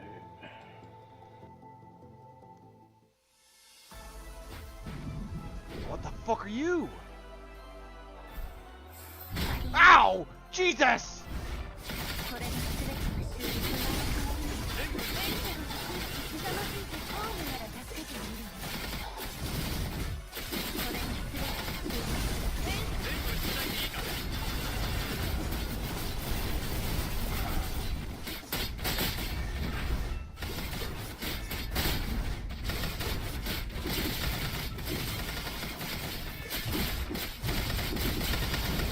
とこれが全てありえない。 Ow, ow, ow! 生まれ変わりましょう。これが全て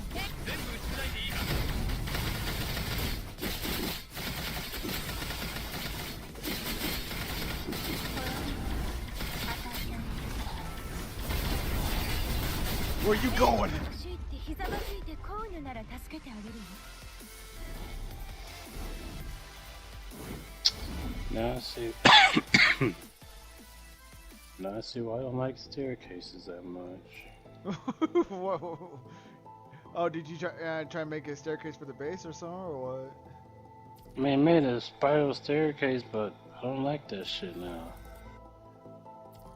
Try to jump off the side of it, and you start sliding down the damn railing. Now I got stuck. Can't freaking get out. And then my damn tech suit's not working, so I can't boost into the air. So I'm like, just stuck here. Oh shit. So are you gonna have to like break something to get out, or what? Either that or just log off and log back on. Let me take this wall and see. Because I can't really fly, so I don't know if this would help. Okay, so that is gonna be the end of